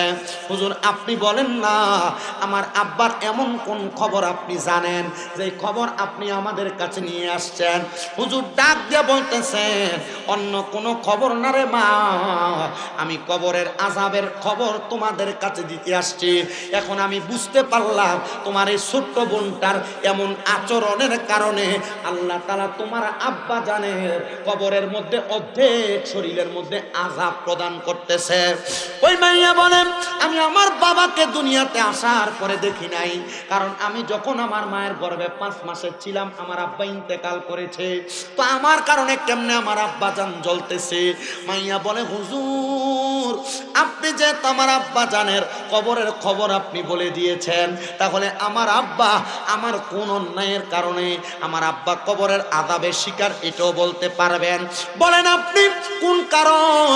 উনি ডাক দিয়া বলে মাইয়া তুমি বেপরদা ভাবে চলাফেরা করো, উগ্রতা সম্পূর্ণ চলাফেরা করো। এ পর্দার অন্তরালের মা, স্বামীর আদেশ যারা মানো না, এ পর্দার অন্তরালের মা, বেপরদা ভাবে যারা রাস্তায় রাস্তায় ঘুরে বেড়াও, এ পর্দার অন্তরালের মা, মুখের ভাষা যারা খারাপ করে গালি গালাজ করো, এ পর্দার অন্তরালের মা, তোমরা যারা পর পুরুষের সঙ্গে কথাবার্তা বলো, এ পর্দার অন্তরালের মা, তুমি যারা গালাগালি করলে এই বাড়ির কথার আওয়াজ ওই বাড়িতে যায় শোনা যায়। আমি তোমাদের পায়ে ধরে বলি আল্লাহ তাআলার ঘোষণা, ওয়া করনা ফি বুয়ুতিকুন্না ওয়ালা তাবাররুজনা তাবাররুজাল জাহিলিয়াতিল উলা। আল্লাহ তাআলা ঘোষণা করে তোমরা তোমাদের নারীদেরকে জাহিলিয়া যুগের মহিলাদের মতো বের হতে দিও না। যদি দেও এরা তো ইফতিজিং এর শিকার হচ্ছে, যদি জাহিলিয়া যুগের মহিলাদের মতো বেপরদা ভাবে বের হয় এরা লাঞ্ছনার শিকার হচ্ছে, বঞ্চনার শিকার হচ্ছে রে বাবারা। এ মা, ওই মাইয়া যখন এই কথা শুনেছে মাইয়া ডাক দিয়া কই হুজুর আপনি আমার জন্য দোয়া করেন, আল্লাহ যেন আমার সিনার মধ্যে হেদায়েতের নূর দান করে। আপনারা বলেন হেদায়েত দেওয়ার মালিক একজন, তিনি কে? ওই আল্লাহর কাছ থেকে আমরা সবাই হেদায়েত কামনা করি কি করি না? কষ্ট হচ্ছে আপনাদের? এর কি বাহিরে কথা বলতেছে না? বাহিরে মনে একটু আওয়াজ হচ্ছে। একটু কষ্ট করে বলেন তো, এখানে আওয়াজটা আজকে না করলে কি হয়? ছায়ের বাড়ির আওয়াজ এখানে শোনা যায় টকটকানি। আমার মুসলমান ইমানদাররা, ওই মেয়েটা ডাক দিয়া বলতেছেন, হুজুর আমারে তালিম প্রদান করেন, আমি যেন আর খারাপ ভাবে চলাফেরা না করি। বানা, এখন থেকে তুমি নামাজ আদায় করবা। আমি 7 দিন একটানা নামাজ পড়েছে। 7 দিন পরে ওই মেয়ে আল্লাহর ওই বান্দা হযরতে আবুল হাসান হাসানীকে প্রশ্ন করতেছে, বাবা তুমি বলো, তুমি যে দুনিয়ার জমিনের মধ্যে ইন্তেকাল করার আগ পর্যন্ত যা দেখেছো, এখন যে 1 সপ্তাহ হয়ে গেছে, 7 দিন হয়ে গেছে আমি ইবাদত করি, হুজুর এবার বলেন আমার আব্বা কবরে কেমন আছে? হুজুর বলে আমি তো স্বপ্নে দেখছি একবার, কিন্তু এখন আব্বা কবরে কেমন আছে আমি কেমন বলবো? মারহাবা পড়বেন না?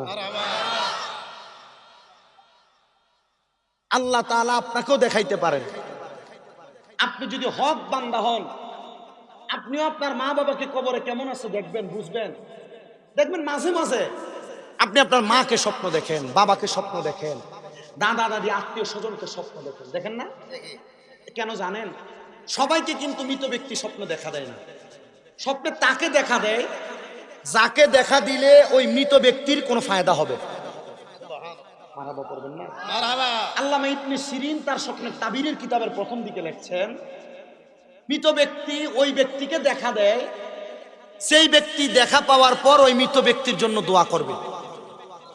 আপনারা যারা আপনাদের মাকে স্বপ্ন দেখেন, বাবাকে দেখেন, দাদাকে দেখেন, কখনো কখনো আপনার কাছে এসে খাবার চায়, কখনো কখনো আপনি দেখেন যে তারা কবরে কষ্টে আছে, কখনো কখনো দেখেন তারা এই অবস্থায় ওই অবস্থায় আছে, দেখার পর আপনারা কি দোয়া করেন না? দোয়া করেন না? করান না? দোয়া করে, করায়। সব সময় আপনি দোয়া করবেন। যদি করানোর ক্ষমতা না থাকে, নিজে নিজে দোয়া করেন, আল্লাহ ওনাকে স্বপ্ন দেখছি মারা গেছে, তুমি ওনাকে মাফ করো। মনে রাখবেন আপনার দোয়ার বরকতে তারা কি খুশি হয় বলছিলাম, সমুদ্রে ডুবে যাওয়া ব্যক্তি নৌকা দ্বারা উদ্ধার করলে যে খুশি হয়, মৃত ব্যক্তির জন্য দোয়া করলে তারা সেই খুশি। সুবহানাল্লাহ। আমাকে এখানে বলছে, হুজুর মা বাবা মারা যাওয়ার পর সন্তানের কোনো দায়িত্ব আছে কিনা, করণীয় কিছু আছে কিনা, আমাকে লিখে দিছে। আমি প্রশ্নের জবাব দিই না, তবে এটা প্রশ্নের জবাব না, এটা আমার ওয়াজের ধারাবাহিকতা। হ্যাঁ, আল্লাহর নবীকে প্রশ্ন করেছে, ইজি জাআ মিন বানি সালামাতা ফাকালা ইয়া রাসূলুল্লাহ, বনু সালমা গোত্রের এক লোক নবীজির কাছে এসে বলে, ইয়া রাসূলুল্লাহ হাল বাকিয়া মিন বিররি আবওয়াইয়া শাইউন আবারহুমা বিহি বাদা মাউতিহিমা। নবী গো, আপনি বলেন তো আমাদের মা বাবা ইন্তেকাল করার পর আমাদের কোনো দায়িত্ব আছে কিনা? নবীজি বলে, ক্বালা নাআম, হ্যাঁ মা বাপ মারা যাওয়ার পর তোমাদের দায়িত্ব আছে। নবীজি কি দায়িত্ব? নবীজি বলে, 1 নাম্বার আসসালাতু আলাইহিমা, তোমাদের মা বাবা মারা যাওয়ার পর তোমরা তাদের জন্য দোয়া করো। সুবহানাল্লাহ। আমাদের সমাজ এমন জায়গায় চলে গেছে, মারা গেছে তার জন্য একটু দোয়া করবে, জানাজা শেষ লাশ নিয়ে দৌড়াদৌড়ি শুরু হয়ে যায়। আহা, কেন দোয়া করেন আমি বুঝি না। নবীজি সাল্লাল্লাহু আলাইহি সাল্লাম বলছেন, আন আবি হুরায়রা রাদিয়াল্লাহু তাআলা আনহু قال قال رسول الله صلى الله عليه وسلم اذا صليتم على الميت فاخلصوا له الدعاء। নবী বলে, যখন তোমরা নামাজ আদায় করো মৃত ব্যক্তির জন্য, অতঃপর তার জন্য দোয়া করো। আমার কথা না নবীর কথা? নবীর কথা। নবী বলে দোয়া করো, উম্মত বলে দোয়া করো না। বেদাত। আপনি উম্মতের কথা মানবেন না নবীর কথা মানবেন, সিদ্ধান্ত আপনার। আমি আপনাকে বলবো না আপনি দোয়া করেন, আমি আপনাকে বলবো না দোয়া করেন না। দোয়া করলে মৃত ব্যক্তির উপকার হয়, এজন্য দোয়া করবেন, এটা আমার রাসূলের কথা। জোরে বলি সুবহানাল্লাহ। নবীজি বলছেন 2 নাম্বার দোয়া করার পর 2 নাম্বার দায়িত্ব, ওয়াল ইস্তিগফারু লাহুমা, তার জন্য ক্ষমা প্রার্থনা করবা। আমাদের সমাজে ফতোয়া দিয়ে দিচ্ছে 4 দিন 40 দোয়া করা, ইস্তেগফার পড়ায়া, কোরআন খতম করায়া। তোমরা যে এগুলা করো, তোমরা এগুলা কেন করো? ফতোয়া দিচ্ছে আমাদের সমাজ। আমি বলবো না যে তারা ফতোয়া ভুল দিচ্ছে, তাদের কাছেও তাদের দলিল আছে। না, আমার কথা হচ্ছে, ও ভাই শুনেন না, মৃত ব্যক্তি ইন্তেকাল করেছে, নবীজির কথা, কোনো সন্তানের মা বাবা মারা যাওয়ার পর ওয়াল ইস্তিগফারু লাহুমা, তার জন্য ক্ষমা প্রার্থনা করা।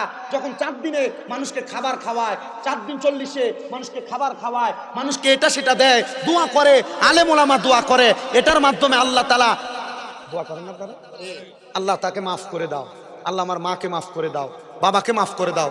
এই দোয়ার কারণে আল্লাহ তাআলা আপনার মা বাপকে মাফ করে দিয়েছে। এটা সন্তানের দায়িত্ব, সন্তানের দায়িত্ব। 3 নাম্বার নবীজি বলছেন ওয়া ইনফাজু আহাদিহিমা, যখন তোমাদের আম্মা আব্বা ইন্তেকাল করে তোমরা তাদের ওয়াদা পূরণ করো। নবীজি ওয়াদা কি? আপনার মা বাবা ঋণ রেখে গেছে। আমাদের সমাজ মা বাবা ঋণ রেখে গেলে জমি জমা ভাগ করে নিয়ে যায়, ঋণ দেওয়ার খবর থাকে না। জায়গা জমি ভাগ করার আগে আম্মা আব্বার ঋণ দেওয়া, ওয়াদা পূরণ করা, কারোর সাথে কোনো ওয়াদা করেছে এটা পূরণ করা, এটা সন্তানের দায়িত্ব। 4 নাম্বার ওয়াসিলাতির রাহমিল্লাতি লা তুসালু ইল্লা বিহিমা, তোমার মা বাবা মারা যাওয়ার পর তার আত্মীয় স্বজনের সাথে সম্পর্ক বজায় রাখো। মা মরে গেছে, নানির বাড়ির খালা মামাদের সাথে আত্মীয় সম্পর্ক নাই, এদের সাথে দূরত্ব, এটা করা যাবে না। মা বাবা বাবা মারা গেছে, চাচার সাথে ফুপুর সাথে সম্পর্ক নাই, এটা করবেন না। কারণ নবীজির কথা ওয়াসিলাতির রাহমিল্লাতি লা তুসালু ইল্লা বিহিমা, এদের সাথে সম্পর্ক বজায় রাখলে আল্লাহ তোমার মা বাপকে কবরে প্রতিদান দিবে। 5 নাম্বার ওয়া ইকরামু সাদিকিহিমা, তোমরা তোমাদের মা বাবার বয়সী মুরব্বীদেরকে সম্মান করো। আমাদের সমাজের ছেলেরা বাবার বয়সী মুরব্বী দোকানে বসে থাকে, এর সামনে সিগারেট ধরে ধুমা তার দিকে মারে। বাবার বয়সী মুরব্বীরা ডাক দেয় এই কাজ করো না, কিন্তু এই ছেলে এই কাজ করে আর মুরব্বীকে বলে আপনি বোঝেন না, বসে থাকেন, এমন কথাও বলে। বাবার বয়সী মায়ের বয়সী মুরব্বী মহিলারা রাস্তা দিয়ে হাঁটে যায়, খারাপ ব্যবহার করে, বাজে ব্যবহার করে। না বাবা, আপনি যদি আপনার বাবার বয়সী মায়ের বয়সী এদেরকে সম্মান করেন, আল্লাহ তাআলা আপনার বাবার কবরের ভিতরে, মায়ের কবরে জান্নাতি নিয়ামতের ব্যবস্থা করে দিবে। তাহলে মা বাবা মারা যাওয়ার পর একটা সন্তানের দায়িত্ব কয়টা? 5টা। 1 নাম্বার দোয়া করা, 2 নাম্বার ক্ষমা প্রার্থনা করা, 3 নাম্বার ওয়াদা পূরণ করা, 4 নাম্বার তার আত্মীয় স্বজনের সাথে সম্পর্ক রাখা, 5 নাম্বার মা বাবার বয়সীদের সাথে সুন্দর কথাবার্তা করা, এদেরকে সম্মান করা।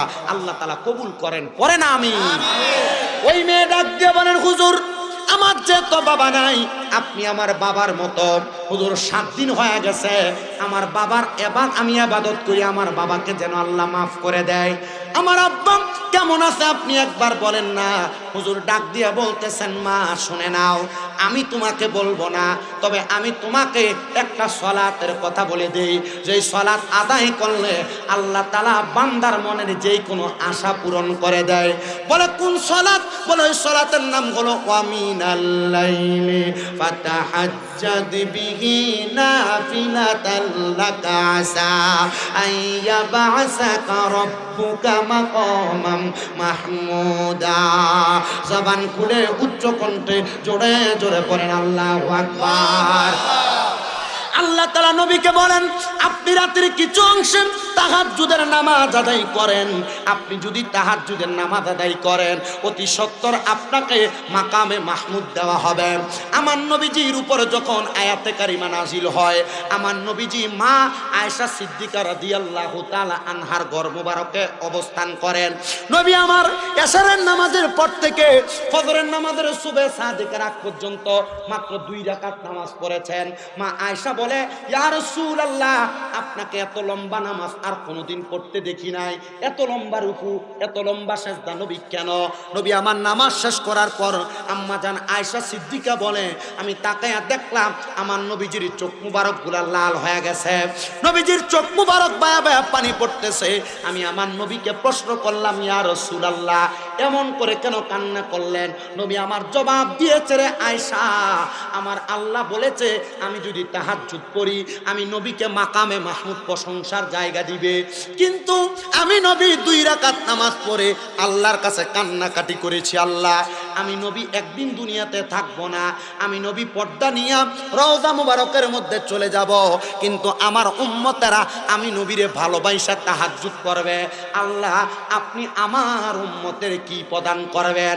আম্মা জান আয়েশা বলেন ইয়া রাসূলুল্লাহ, আমার আল্লাহ আপনার দোয়া ফিরিয়ে দিবে না, কারণ আপনি নবীর উপাধি হইল মুস্তাজাবাতুদ দাওয়াত। আপনি নবী কোন দোয়া করলে আল্লাহর সাথে সাথে দোয়া কবুল করে নেয়। নবী গো আল্লাহ কি বলছে? আমার নবী বলতেছে রে আয়েশা, আমার আল্লাহ বলেছে আমার উম্মত যদি তাহাজ্জুদের নামাজ পড়া আমার আল্লাহর কাছে কোনো কিছু চায়, আমার আল্লাহ তারে ফিরাইয়া দিবে না, ফিরাইয়া দিবে না। এ যুবক ভাই, এ মুরব্বী বাবা, বিদেশ যাওয়ার চেষ্টা করেন, আপনি যাইতে পারেন না, ব্যবসা করেন বরকত হয় না, আপনার রোগ বালা মুসিবত ছাড়ে না। এ পর্দার অন্তরালের মা, আপনার স্বামীর কামাই রুজিতে বরকত হয় না, আপনার ঘর থেকে রোগ বালা মুসিবত ছাড়ে না। আমি বলবো তাহাজ্জুদের সালাত আদায় করো, দেখবা এই সালাতের মাধ্যমে আল্লাহ তাআলা তোমার সকল আশাগুলা পূরণ করে দিবে। এজন্য আমার বাবা ভাইরা বন্ধুরা, আমার নবীজির ওই ঘোষণা মোতাবেক ওই হযরতে আবুল হাসান হাসানী বলেন, আমি তাকে বললাম তুমি তাহাজ্জুদের নামাজ পড়ো আর আমার আল্লাহর কাছে কান্নাকাটি করো। আল্লাহ তোমার আব্বাকে কবরে কোন হালতে রেখেছেন, কোন অবস্থায় রেখেছেন, তোমার আব্বা জান তোমারে বলে দিবেন অথবা আল্লাহ তোমারে জানিয়ে দিবে। মেয়েটা বলেন, আমি বাড়িতে যাইয়া একটানা তাহাজ্জুদের নামাজ পড়া শুরু করলাম, 1 সপ্তাহ পড়লাম। আমি 7 দিনের দিন হঠাৎ করে যখন তাহাজ্জুদের নামাজ পড়ে আল্লাহর কাছে চোখের পানি ফালায় ফালায় কান্দি। এ বাবা, আপনার চোখের পানি আসে না, আপনার কলব মরে গেছে। মনে রাখবেন, মনে রাখবেন, মনে রাখবেন, বান্দা যখন চোখের পানি ফেলায় ফেলায় কান্দে আল্লাহর আরশ আজিম বান্দার চোখের পানি ধাক্কা সহ্য করতে পারে না। জিবরাইল আলাইহিস সালাতু ওয়াস সালাম তো আমার আল্লাহকে প্রশ্নই করে ফেলেছে, আল্লাহ আপনার আরশ আজিম কেন কাঁপতেছে? আল্লাহ বলেছে তাকায়া দেখো আমার কোন আদরের বান্দা চোখের পানি ফালায়া কান্দে। আল্লাহ আপনি ছাড়া কোনো খোদা নাই, আপনি ছাড়া কোনো রব নাই, কিন্তু আপনার এ আরশ আজিম লাড়তে পারে কার এমন ক্ষমতা?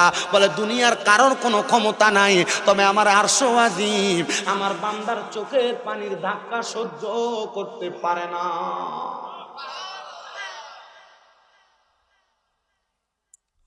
ওই মা বলেন, আমি তাহাজ্জুদ পড়তে পড়তে কাঁদছি।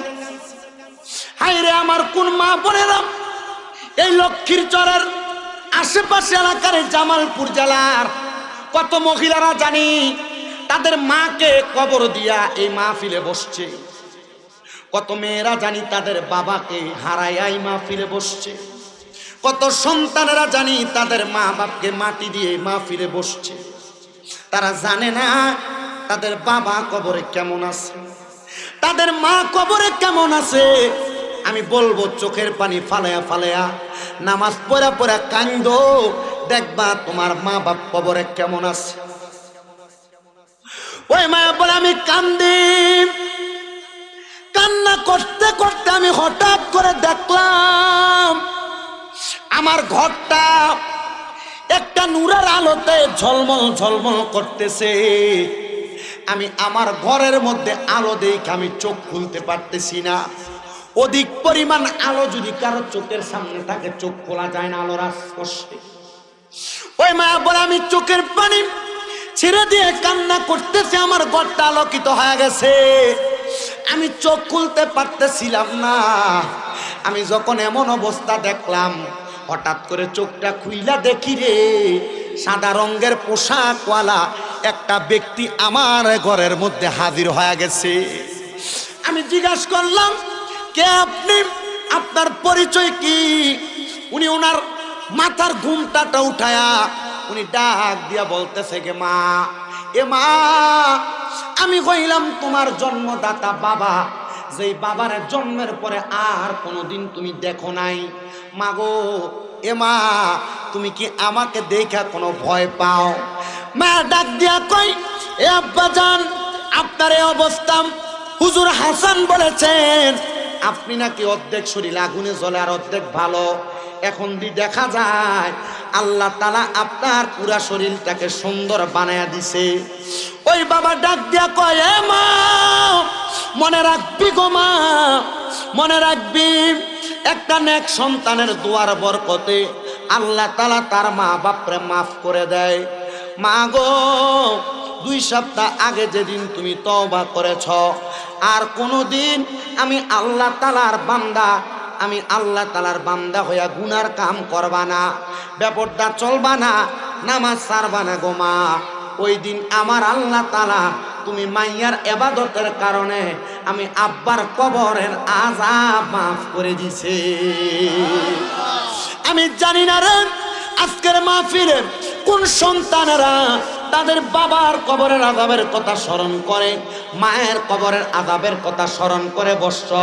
মনে রাখবা আমার আল্লাহ তাআলার কাছে যদি তুমি তাদের কবরের আযাব মাফ চাও, আমার আল্লাহ তাআলা তোমার আব্বা জানের কবরের আযাব মাফ করে দিবে। তুমি তোমার আব্বা জানের জন্য দোয়া করো না, আম্মা জানের জন্য দোয়া করো না। সন্তান ভুলে গেছো তোমার আব্বা তোমার বড় কষ্ট করে মানুষের মতো মানুষ করেছে। আব্বা নিজে কোনো দামি জামা কাপড় পরে নাই, আম্মা কোনো দামি জামা কাপড় পরে নাই। আব্বা জান পুরান লুঙ্গি পইরা সময় কাটাইছে, কিন্তু তুমি সন্তানকে দামি জামা কাপড় পরাইছে। এ সন্তান তোমার কাছে আমার করজোরে আবদার, এমন আব্বা জানের সাথে বেয়াদবি কইরো না। সন্তান তোমার আম্মা নিজে না খায়া তোমারে খাওয়াইছে, এমন আম্মা জানের সঙ্গে বেয়াদবি করো না। বলে হুজুর কেন? কারণ কি জানো রে মুসলমানেরা, এদের সঙ্গে বেয়াদবি করলে স্বয়ং আমার আল্লাহ তাআলা বেজার হয়ে যায়। আরে আম্মা আব্বা যদি বেজার হয়, লাখ টাকা কামাই কইরাও শান্তি অর্জন করতে পারবা না, কোটি টাকা কামাই কইরাও শান্তি অর্জন করতে পারবা না। অনেকে চিন্তা করে হুজুর কেমনে শান্তি অর্জন করব, আমি তো বুঝতেছি না। হুজুর আমি তো আমার জীবনে আমার বউয়ের কথা শুনেছি, বউ তোমাকে কথার বলেছে, আরে তুমি কেন তোমার সন্তান, তোমার তো 2-3 ভাই আছে, তুমি একা কেন তোমার মা বাপকে ভাত খাওয়াও? এই কথা শুই না অনেক সন্তানেরা তাদের মা বাপকে জুদা করে দেয়, তাদের মা বাপকে আলাদা করে দেয়। আমি তোমাদের পায়ে হাত দিয়ে বলবো, এ সন্তানের দল, তুমি তোমার মা বাপকে জুদা করো না, মা বাপকে আলাদা করো না। পারলে দাও তোমার পাও আমার সামনে দাও, আমি আমার জিব্বা লাগেয়া তোমার পাওটাকে আমি পরিষ্কার করে দিব। শুধু ওয়াদা করবা এখান থেকে বাড়িতে যাইয়া আম্মা আব্বার পায়ের মধ্যে ধরে মাফ চাইবা।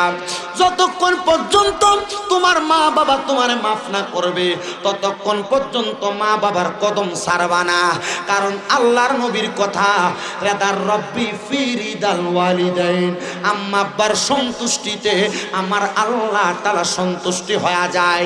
কিন্তু তুমি তোমার মা বাপকে সন্তুষ্ট করার চেষ্টা করো না, তুমি তোমার মা বাপরে ভাত দেও না, মা বাপরে ধমক দিয়ে কথা বলো, আম্মা আব্বার প্রতি অত্যাচার অনাচার করো। সন্তান শুধু মাপ চাওয়া না রে, আজকের মাহফিল কবুল হবে কি হবে না এটার গ্যারান্টি কেউ দিতে পারবে না।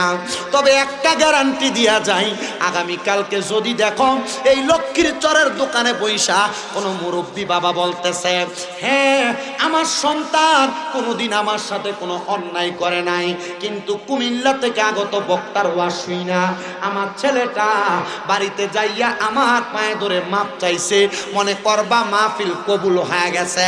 বলে হুজুর মাপ চাইব দূরের কথা, আমি মাপ চাইব দূরের কথা, আমি তো ঈদের সময় আম্মা আব্বার পা ছুঁয়া সালামও করি না, আমি কেমনে মাপ চাইব গো হুজুর? এ বাবা মনে রাখবা, মা বাবার পা ছুঁয়া মাপ চাইলে দাম কমে না, সম্মান কমে না, ইজ্জত কমে না। আম্মা আব্বার কদমের কাছে সন্তান যদি ছোট হইতে পারে, আমার আল্লাহ তাআলা ওই সন্তানের দাম সমস্ত পৃথিবীর কাছে বড় বানায় দেয়। আমার দিকে তাকান, বয়স মাত্র 26 অতিবাহিত হয়, কিন্তু আপনাদের দোয়ার বরকতে যেই দিন ওয়াজে শুনছি, আম্মা আব্বার কদমে যদি কোনো সন্তান চুমা দেয়, আল্লাহ তাআলা ওই সন্তানের দাম বাড়ায় দেয়, ইজ্জত বাড়ায় দেয়। ক্লাস 6-7-এ পড়ি, ওই সময় বাড়িতে আইসা আমার মা বাবা ঘুমন্ত, আমি আমার মা বাবার পায়ের মধ্যে চুমা দিয়েছি।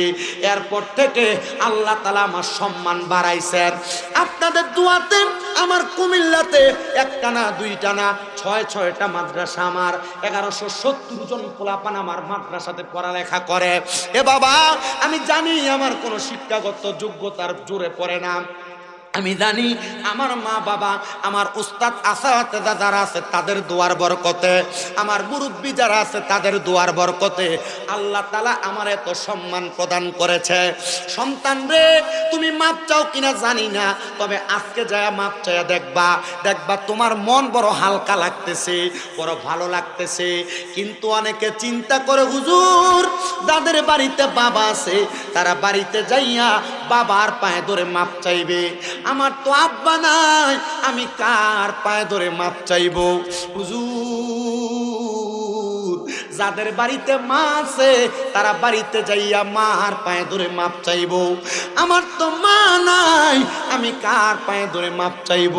মনে রাখবার সন্তান, আল্লাহর নবীর ঘোষণা, কোন সন্তানের মা মারা যাওয়ার পরে, বাবা মারা যাওয়ার পরে ওই সন্তান যদি আল্লাহ তাআলার কাছে হাত বাড়ায় বলে রব্বিরহামহুমা কামা রব্বায়ানি সগীরা ওয়া কুর রব্বিরহামহুমা কামা রব্বায়ানি সগীরা, ওই সন্তান যদি তার চোখের মনি কোঠার মধ্যে একটা মাছির মাথা পরিমাণ পানি ছাইরা দিয়া কান্নাকাটি করে, আমার আল্লাহ তাআলা তার চোখের পানিটা মাটিতে পড়ার আগে আগে ওই সন্তানের মা বাবার জীবনের গুনাহগুলো মাফ করে দেয়।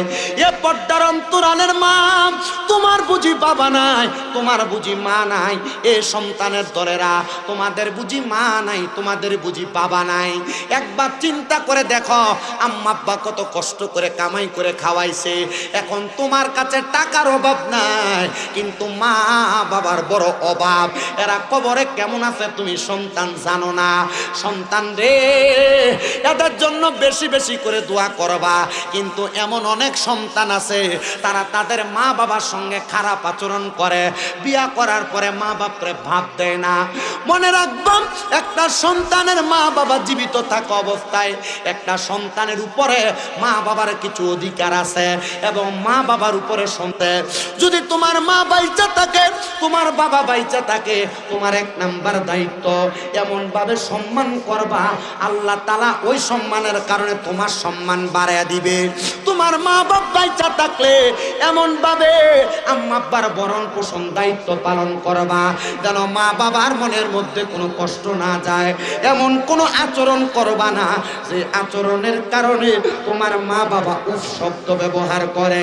কারণ আমার আল্লাহ তাআলার কোরআনের ঘোষণা, কোনো সন্তান যদি তার মার মনে বাবার মনে কষ্ট দেয় আর তারা যদি একবার উফ শব্দ ব্যবহার করে, আল্লাহ তাআলা তাদের প্রতি নারাজ হয়ে যায়। এ আমার বাবা, এ বন্ধুরা, এ পর্দার অন্তরালের মা বোনেরা, আখিরি নবী মুহাম্মদুর রাসূলুল্লাহ সাল্লাল্লাহু আলাইহি ওয়াসাল্লাম নবী বলে, যখন আমি নবীজির জন্মের পরে আমি নবী আমার আব্বা জানকে দেখি নাই, আমার জন্মের অল্প কিছুদিন পরে আমি নবীজির মা জননীরে আমি হারাইয়া ফেলছি। আমি নবীজিকে মক্কাতুল মুকাররমার গাজা নামক এলাকা থেকে ওটার পিঠে চড়াইয়া চড়াইয়া আমারে বাড়িতে নিয়ে গেছিল। উনি নইল হযরতে মা হালিমাতুস সাদিয়া রাদিয়াল্লাহু তাআলা আনহা। উনি আমারে বাড়িতে নিয়ে লালন পালন করেছে। আমি ওই মারে বড় সম্মান করেছি, ইজ্জত করেছি।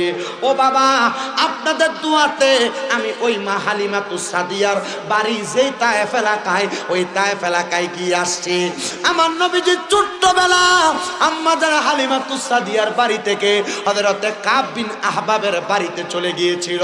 কাব বিন আহবাবের বাড়িতে অনেক বড় একটা আঙ্গুরের বাগান ছিল, যেই ক্ষেতের আঙ্গুরগুলা খাইতে বড় টক লাগতো, টক লাগতো। আমার নবী আঙ্গুরের বাগানে যাইয়া যখন আঙ্গুরের বাগান থেকে একটা আঙ্গুর নিয়ে মুখে দেয়, আমার নবী দুইটা আঙ্গুর নিয়ে মুখে দেয়, তিনটা আঙ্গুর নিয়ে মুখে দেয়, বারবার আমার নবী আঙ্গুর মুখে দেয়। কাব বিন আহবাব বলে, আমি তাকায়া দেখলাম রে, এত ছোট্ট একটা বাচ্চা আমার বাগানের এই ছোট ছোট আঙ্গুরগুলা টক লাগে খাইতে, খাওয়া যায় না টকের কারণে, কিন্তু এই ছোট বাচ্চা আঙ্গুরগুলা নিয়ে নিয়ে মুখে দেয়। কাব বিন আহবাব বলে, আমি সাথে সাথে আমার বাগান থেকে একটা আঙ্গুর নিয়ে মুখে দিলাম, কিন্তু দেওয়ার পর দেখলাম আমার বাগানের আঙ্গুর আর টক লাগে না, আঙ্গুরগুলা খাইতে বড় মিঠা মিঠা লাগে। আমি এইটা দেখা আমি আবার নবীজির সামনে গেলাম। আমি বললাম, এটাই কি সেই নবী যিনি মুহাম্মদুর রাসূলুল্লাহ হেদায়েতের নূর নিয়ে দুনিয়াতে আগমন করছে উম্মতকে তরানোর জন্য? ওয়াল্লাযী আরসালা রাসূলাহু বিল হুদা ওয়া দীনিল হাক্কি লিইয়ুযহিরাহু আলা দ্বীনি কুল্লিহি। এই রাসূল তো সেই রাসূল যেই রাসূল হেদায়েতের নূর নিয়ে মানুষের কাছে হিকমত নিয়ে আগমন করছে। বলে, হ্যাঁ, এটাই সেই রাসূল। কাব বিন আহবাব বলে আমি আমার পুরা টক বাগানের আঙ্গুরগুলা মুখে দিয়া যখন দেখলাম সব টক, আমি এবার ওই নবীর কাছে যায়া বুঝতে পারলাম না রে না, আঙ্গুরের বাগানের আঙ্গুরগুলারে আমার আল্লাহ এই নবীর হাত মুবারকের ছোঁয়ার বরকতে টক থেকে মিঠা বানায়া দিছে। নবীর আঙ্গুর মুবারকের বরকত আছে না নাই? আছে।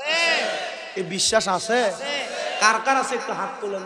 আরে তাকবীর, নারে তাকবীর, আল্লাহু আকবার, নারে রিসালাত, ইয়া রাসূলুল্লাহ, আল কোরআনের শত্রুরা খুশি, সব জোরে কোন মারহাবা, আরো জোরে কোন মারহাবা।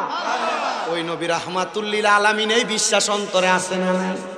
আশেক বলতেছে হায় রে রহমতে আলমে নবী নূরে মুজাসসাম, বলেন রহমতে আলম নবী নূরে মুজাসসাম, সাহাবীরা আতর বানাই ওই নবীজির ঘাম মোবারক, সাহাবীরা আতর বানাই ওই নবীজির ঘাম।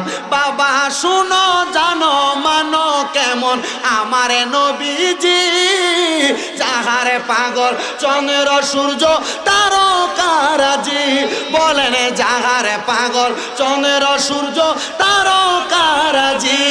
ও ভাই আরো শুনবানি সুন্দর কাহিনী, বলেন আরো শুনবানি সুন্দর কাহিনী, জান্নাতের রোমে রোমে লেখা নবীর নাম, বলেন রহমতে আলম নবী নূরে মুজাসসাম, সাহাবীরা আতর বানায় ওই নবীজির ঘাম মোবারক, সাহাবীরা আতর বানায় ওই নবীজির ঘাম। বাবা উস্তুনে হান্নানা একটা খেজুর গাছের নাম, যাকে ধরে খুতবা দিতেন রাসূল আকরাম, বলো যাকে ধরে খুতবা দিতেন রাসূল আকরাম। গাছটা নবীর বিরহে কাঁদিতে রহে, গাছটা নবীর বিরহে কাঁদিতে রহে, হতবাগ হইলেন যত সাহাবায়ে কেরাম, বলেন রহমতে আলম নবী নূরে মুজাসসাম, রহমতে আলম নবী নূরে মুজাসসাম, সাহাবীরা আতর বানায় ওই নবীজির ঘাম।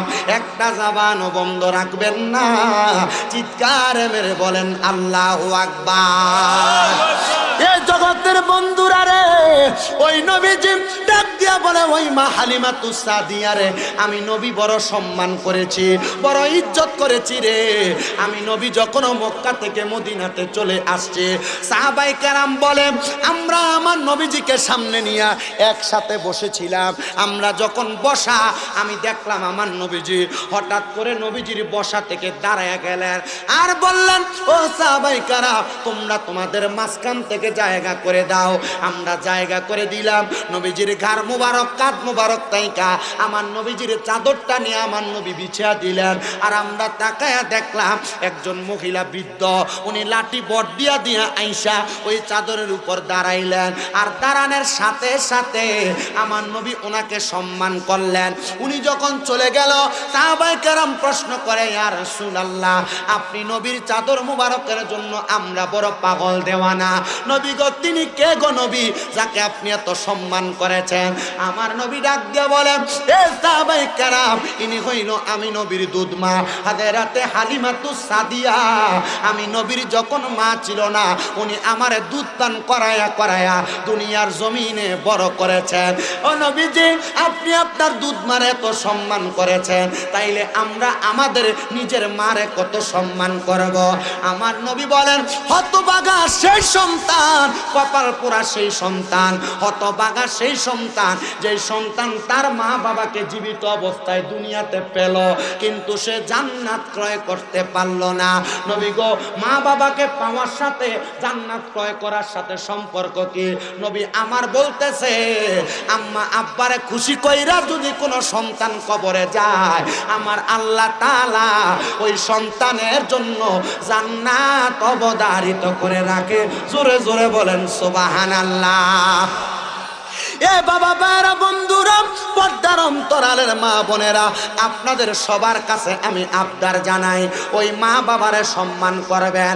আন্নচেত মারা যাওয়ার সময় কুকুরের মতো মারা যাবেন, মারা যাওয়ার সময় জিহ্বায় কামড় দিয়া মারা যাবেন, মারা যাওয়ার সময় বিছানাতে প্রস্রাব পায়খানা করতে করতে মারা যাবেন। কারণ আপনি দুনিয়াতে এমন বদ কাজ করেছেন, আম্মা আব্বারে কষ্ট দিয়েছেন, এটার কারণে আল্লাহ তাআলা আপনারে মারা যাওয়ার সময় কষ্ট দিয়া মারবে। বলে হুজুর কেন গো? ওরে বাবা, আপনাদের এলাকার কত মানুষ মারা যায় বিছানায় প্রস্রাব পায়খানা করে দেয় মারা যাওয়ার সময়, কত মানুষ মারা যায় মারা যাওয়ার সময় জিহ্বায় কামড় দেয়, মারা যাওয়ার সময় চোখ উল্টে যায়, নাকে মুখে দিয়ে রক্ত বাইর হয়। কেন জানেন? এটার কারণ হইল ওই মানুষটা ঈমানদার ছিল না, বেআমল ছিল, খারাপ কর্মকাণ্ড করেছে, এজন্য মানুষটা কষ্ট পায় মারা যায়। তার সামনে আজরাইল যখন আসে, আজরাইলের ভয়ঙ্কর চেহারা দেখা সে ডরে বিছানাতে প্রস্রাব পায়খানা করে দেয়।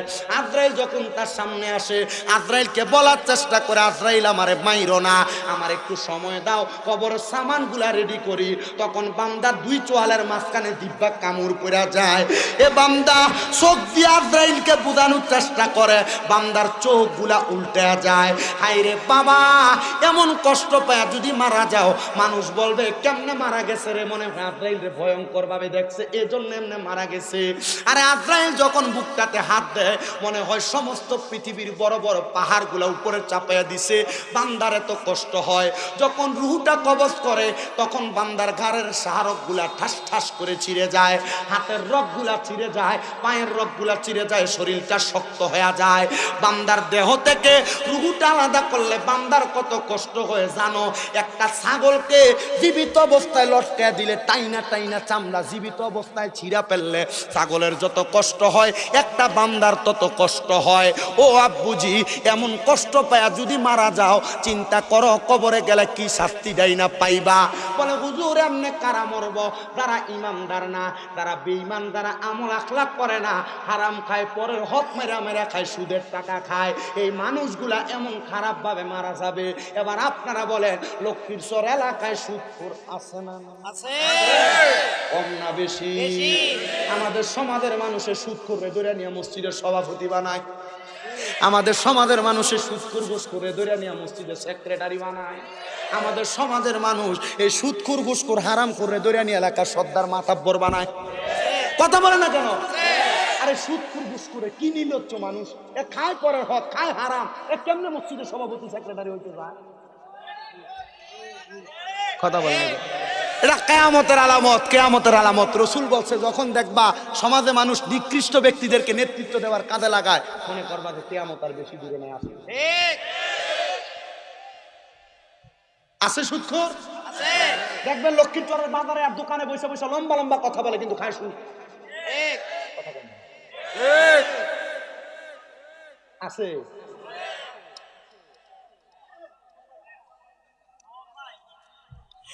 1 লাখে বছরে 30,000 টাকা সুদ নেয়, এমন সুদখোর আছে না নাই? এ বাবা, শুধু বেটা মানুষ সুদ খায় না, এখন আবার বাড়ি বাড়ি মহিলারাও সুদের ব্যবসা করে, কি করে না? ওরে হজ করিতে মক্কায় যাইয়াম, খরচ করলি যেই টাকা, এই টাকা গরিবকে দিলে গরিবটা কি তো কাঠা।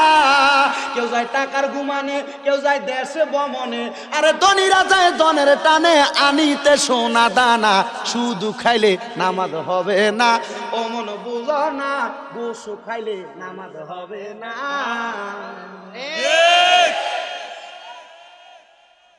আছে না এমন সিটার নামাজও পড়ে, বাতিজাজের জমি দখল করে খায়, নামাজও পরে ক্ষেতের লাইল কাটতে কাটতে এটাকে হাতের বান বানায় ফেলছে, এমনও আছে। কি ফিটা ফিটবো কবরে গেলে বাবা? আপনাদের কষ্ট হইতেছে? 12টা বেজে যাচ্ছে, সালাতুস সালাম পড়বো, মুনাজাত করবো, তারপর বিদায় নিব। আসেন ইনশাআল্লাহ। আব্বা, আপনাদের সারা রাতের কথা বলেন, আপনি একটু গুগল ম্যাপে মারেন তো কুমিল্লা কতক্ষণ লাগে যাইতে। আমার কালকে মাহফিল আছে বাপ, এখান থেকে আমার বাড়ি যদ্দূর, কালকে আমার মাহফিল ওখান থেকে আরো 6 ঘন্টা দূর। আমি বুঝছেন খেলা, আমি যা ওয়াজ করছি এতক্ষণ মজা লাগে। 1 বছরে যদি সব হুনো আর তো দাওয়াত দিবা না বাপ। ওয়াজ জমা রাখছি কিছু, আরো ওয়াজ বাকি আছে। যাবেন গে আপনারা? মহিলারা যাবে গা?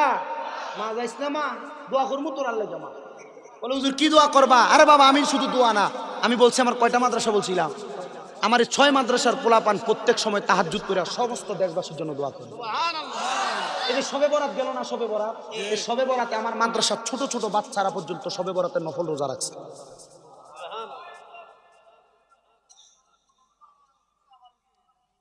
কে কয়? কি কয় শবে বরাতে আবার রোজা কিসে? আপনি ইবাদত করবেন, কেউ যদি আপনাকে বাধা দেয় আপনি তারটা মানবেন কেন? আল্লাহ নবী বলছেন কুমু লাইলুহা ওয়া সুমু নাহারুহা, তোমরা শবে বরাতের রাত দিকে রাতে দাঁড়ায় দাঁড়ায় ইবাদত করে কাটাও, আর দিনের বেলা রোজা রেখে কাটাও। মানে আপনি যদি রোজা রাখেন, কেউ যদি বলে যে না এটা নাই, আপনি মারবেন বলে বুঝতে পারেন। নবী বলে রোজা রাখো, তুমি রাখো না তো এটা তোমার বিষয় বাপ। আমি শুধু রোজা রাখি না, মানুষকে হালুয়া রুটি খাওয়াইছি। যারা বলে যে হালুয়া রুটি নাই যায় কিপটা, এ মানুষকে খাওয়াইতে চায় না। কথা বলেন না কেন? আল্লাহ নবীকে প্রশ্ন করছি, ইয়া রাসূলুল্লাহ আইয়ুল ইসলাম খায়রুন, ইসলামের মধ্যে উত্তম কাজ কি? নবী বলে ক্বালা তুতাইমুত তাআম, অপরকে খাদ্য খাওয়ানো উত্তম কাজ। 2 নম্বর ওয়া তাকাউস সালাম, মানুষকে সালাম দেওয়া উত্তম কাজ।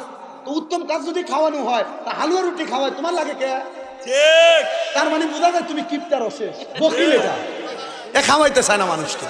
4 দিন করে মানুষকে যদি খাওয়ায় বাপ মরার পরে, এ খাওয়াইতে চায় না। এসি না, এ কিপটা, এ বকিল, ঠিক না? এ পুরা হার কিপটা। ওই আমাদের একটা সমন্বয়ক কে জানি, এর বাবা না দাদা মারা যাওয়ার পরে এ বলতেছে কি বলতেছে, এ বলতেছে যে মানুষ মারা যাওয়ার পরে খাওয়ার দাওয়ার করা এগুলা কবরবাসীর আযাবের কারণ হয়ে যায়।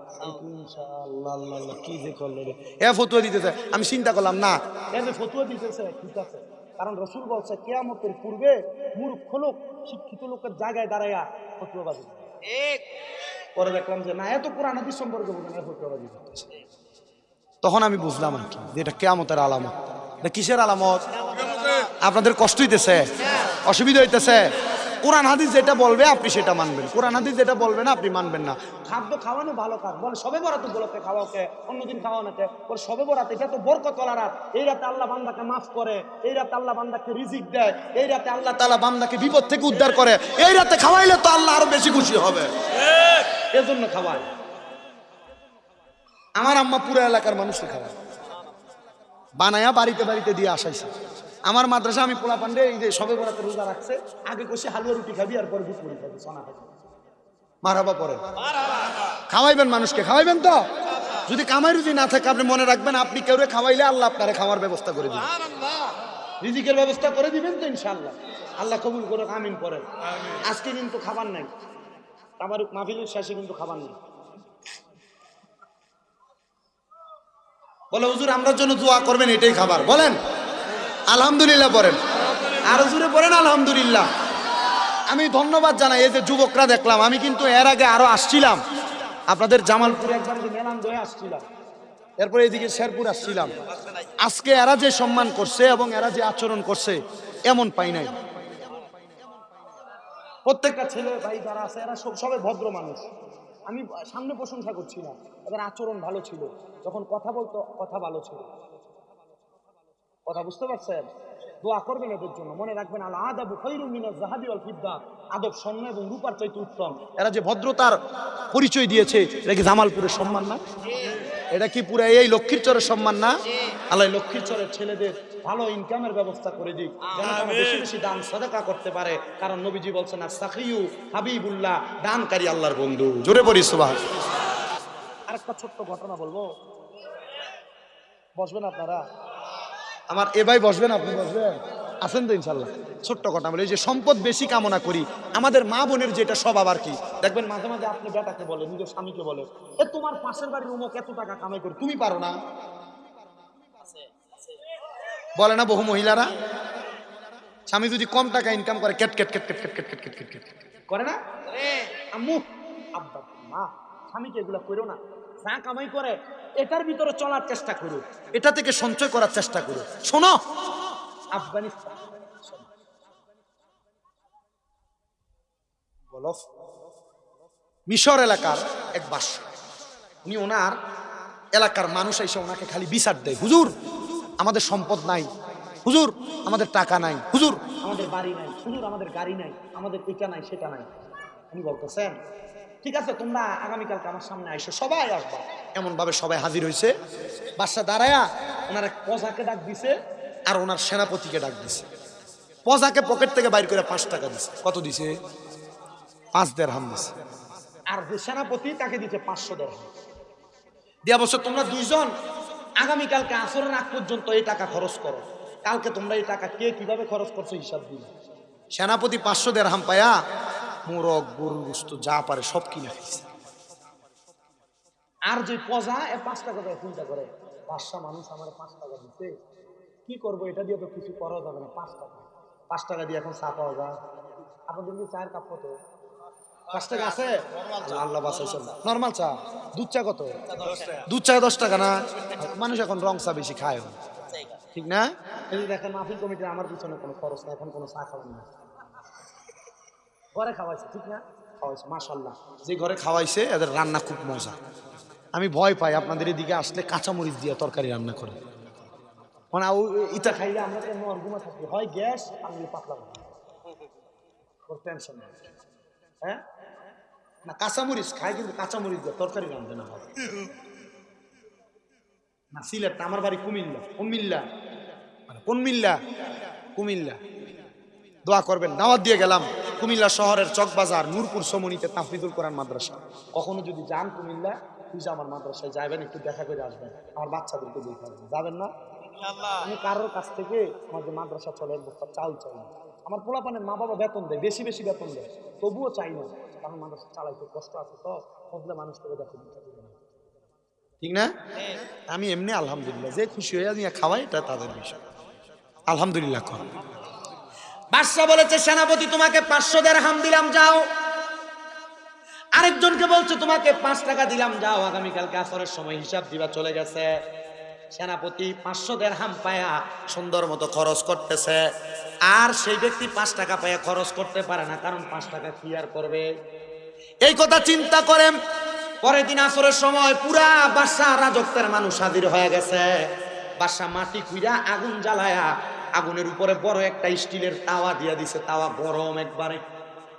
বাদশা বলতেছেন, শোনো, তুমি 5 টাকা কিভাবে খরচ করেছো, তাওয়ার উপর দাঁড়ায় দাঁড়ায় হিসাব দাও। বাদশা পা পড়ে যাবে না? পরে হাসরের ময়দানে তো হিসাব দেওয়া লাগবে, তখনও তো পা পড়ে যাবে। ওই ব্যক্তির কাছে 5 টাকা, সে তাওয়ার উপরে পাওটা রাইকা বলতেছে, 5 টাকা আমার পকেটে আছে, কথা বইলা নিচে নাইমা গেছে। আর সেনাপতি হাত জোর করে বলে, বাদশা আমার 500 টাকা আমি অনেক কষ্ট করে অনেক বেশি করে করে খরচ করেছি, এই হিসাব দিতে যায় যদি আমি তাওয়ার উপরে আমি পা বাড়াই, তাহলে আমি আমার পাও নিয়ে ফিরতে পারবো না। বাদশা বলে, শোনো আমার প্রজারা, এখন বলো সম্পদ চাও না এই কষ্ট চাও?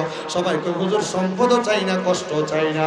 বলে, যাও যাও, আমার আল্লাহ তাআলার মনিবের ইবাদতে লিপ্ত হয়ে যাও, মনিব তোমার সম্পদ দিবে কি দিবে না এটার ফয়সালা মনিব করবে। সম্পদ দেওয়ার ফয়সালা করবে কে? হ্যাঁ, থাকবে তো মনে ইচ্ছা। অনেক মহিলারা মাসে মাসে জামাইকে 3 পিসের জন্য জ্বালায়, বেটি কবরে গেলে মায়ের আর মায়ের।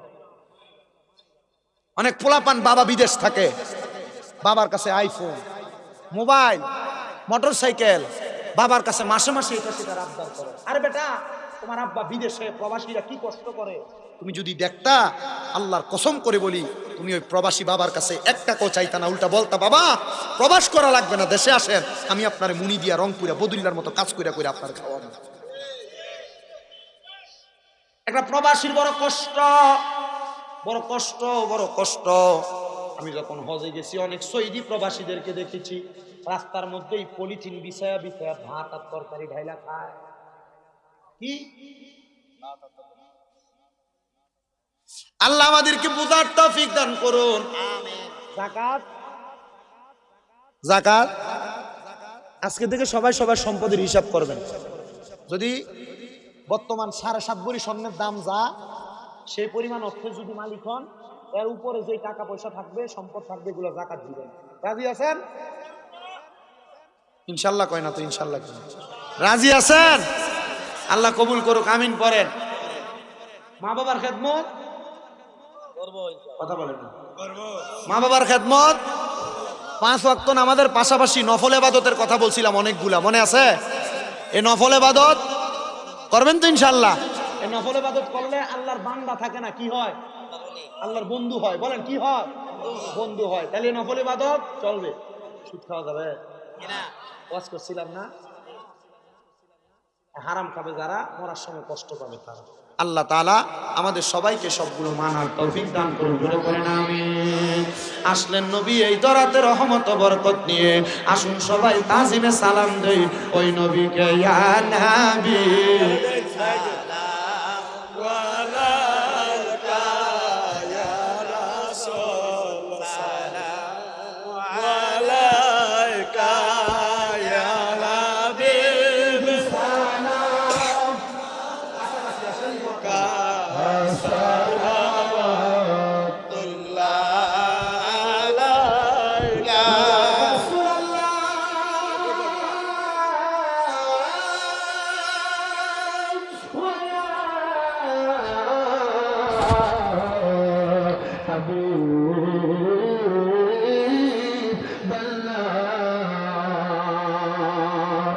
وترحمنا لنكونن من الخاسرين।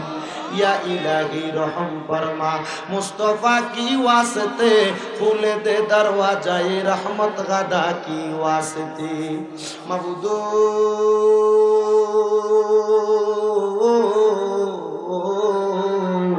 ও দয়াল আল্লাহ, একটু রহমতের নজর কইরা তাকায়া দেখেন গো আল্লাহ। এই জামালপুর জেলার অন্তর্গত সদর থানাধীন এই লক্ষ্মীরচর দরগাতলা ঈদগাহ মাঠ সংলগ্ন জামে মসজিদের ৬ষ্ঠ বাৎসরিক ওয়াজ মাহফিল সাজাইয়া এই এলাকার যুব সমাজের আমার ভাই বাবারা আজকের জান্নাতের বাগানে আমার সঙ্গে ওলামায়ে কেরাম, দাড়ি পাকা মুরব্বী বাবারা, যুবক নওজোয়ান ভাইয়েরা, ছোট্ট ছোট্ট মাসুম বাচ্চারা, পর্দার অন্তরালের আমার কত মা বোনেরা, জীবনের গুনাহ মাপ পাওয়ার আশায় আপনি আল্লাহর দরবারে 2টা হাত বাড়াইছে গো আল্লাহ। আল্লাহ, যার হাতটা তোমার কাছে মায়া লাগে, পছন্দ হয়, ওই হাতের উসিলায় আমরার জীবনের গুনাহ তুমি আল্লাহ ক্ষমা কইরা দাও। তুমি যদি মাফ না করো আল্লাহ তোমার বান্দারে, বলো তোমার বান্দা যাইয়া চাইবে কার কাছে? রহিম ও রহমান নামটি তোমার আল্লাহ আছে আমরার জানা, সেই নামের উসিলায় গো গুনাহ করে দাও ক্ষমা। আল্লাহ, আমরা গুনাহগার, তুমি যদি আমরারে মাফ না কইরা ফিরিয়া দাও, দুনিয়ার এক দরজাতে ভিক্ষুক যদি ভিক্ষা না পায় আরেক দরজাতে যায়। আল্লাহ, তুমি ছাড়া আমাদের আর কোনো খোদা নাই, তুমি ছাড়া আর কোনো মালিক নাই। আল্লাহ, তুমি যদি ফিরে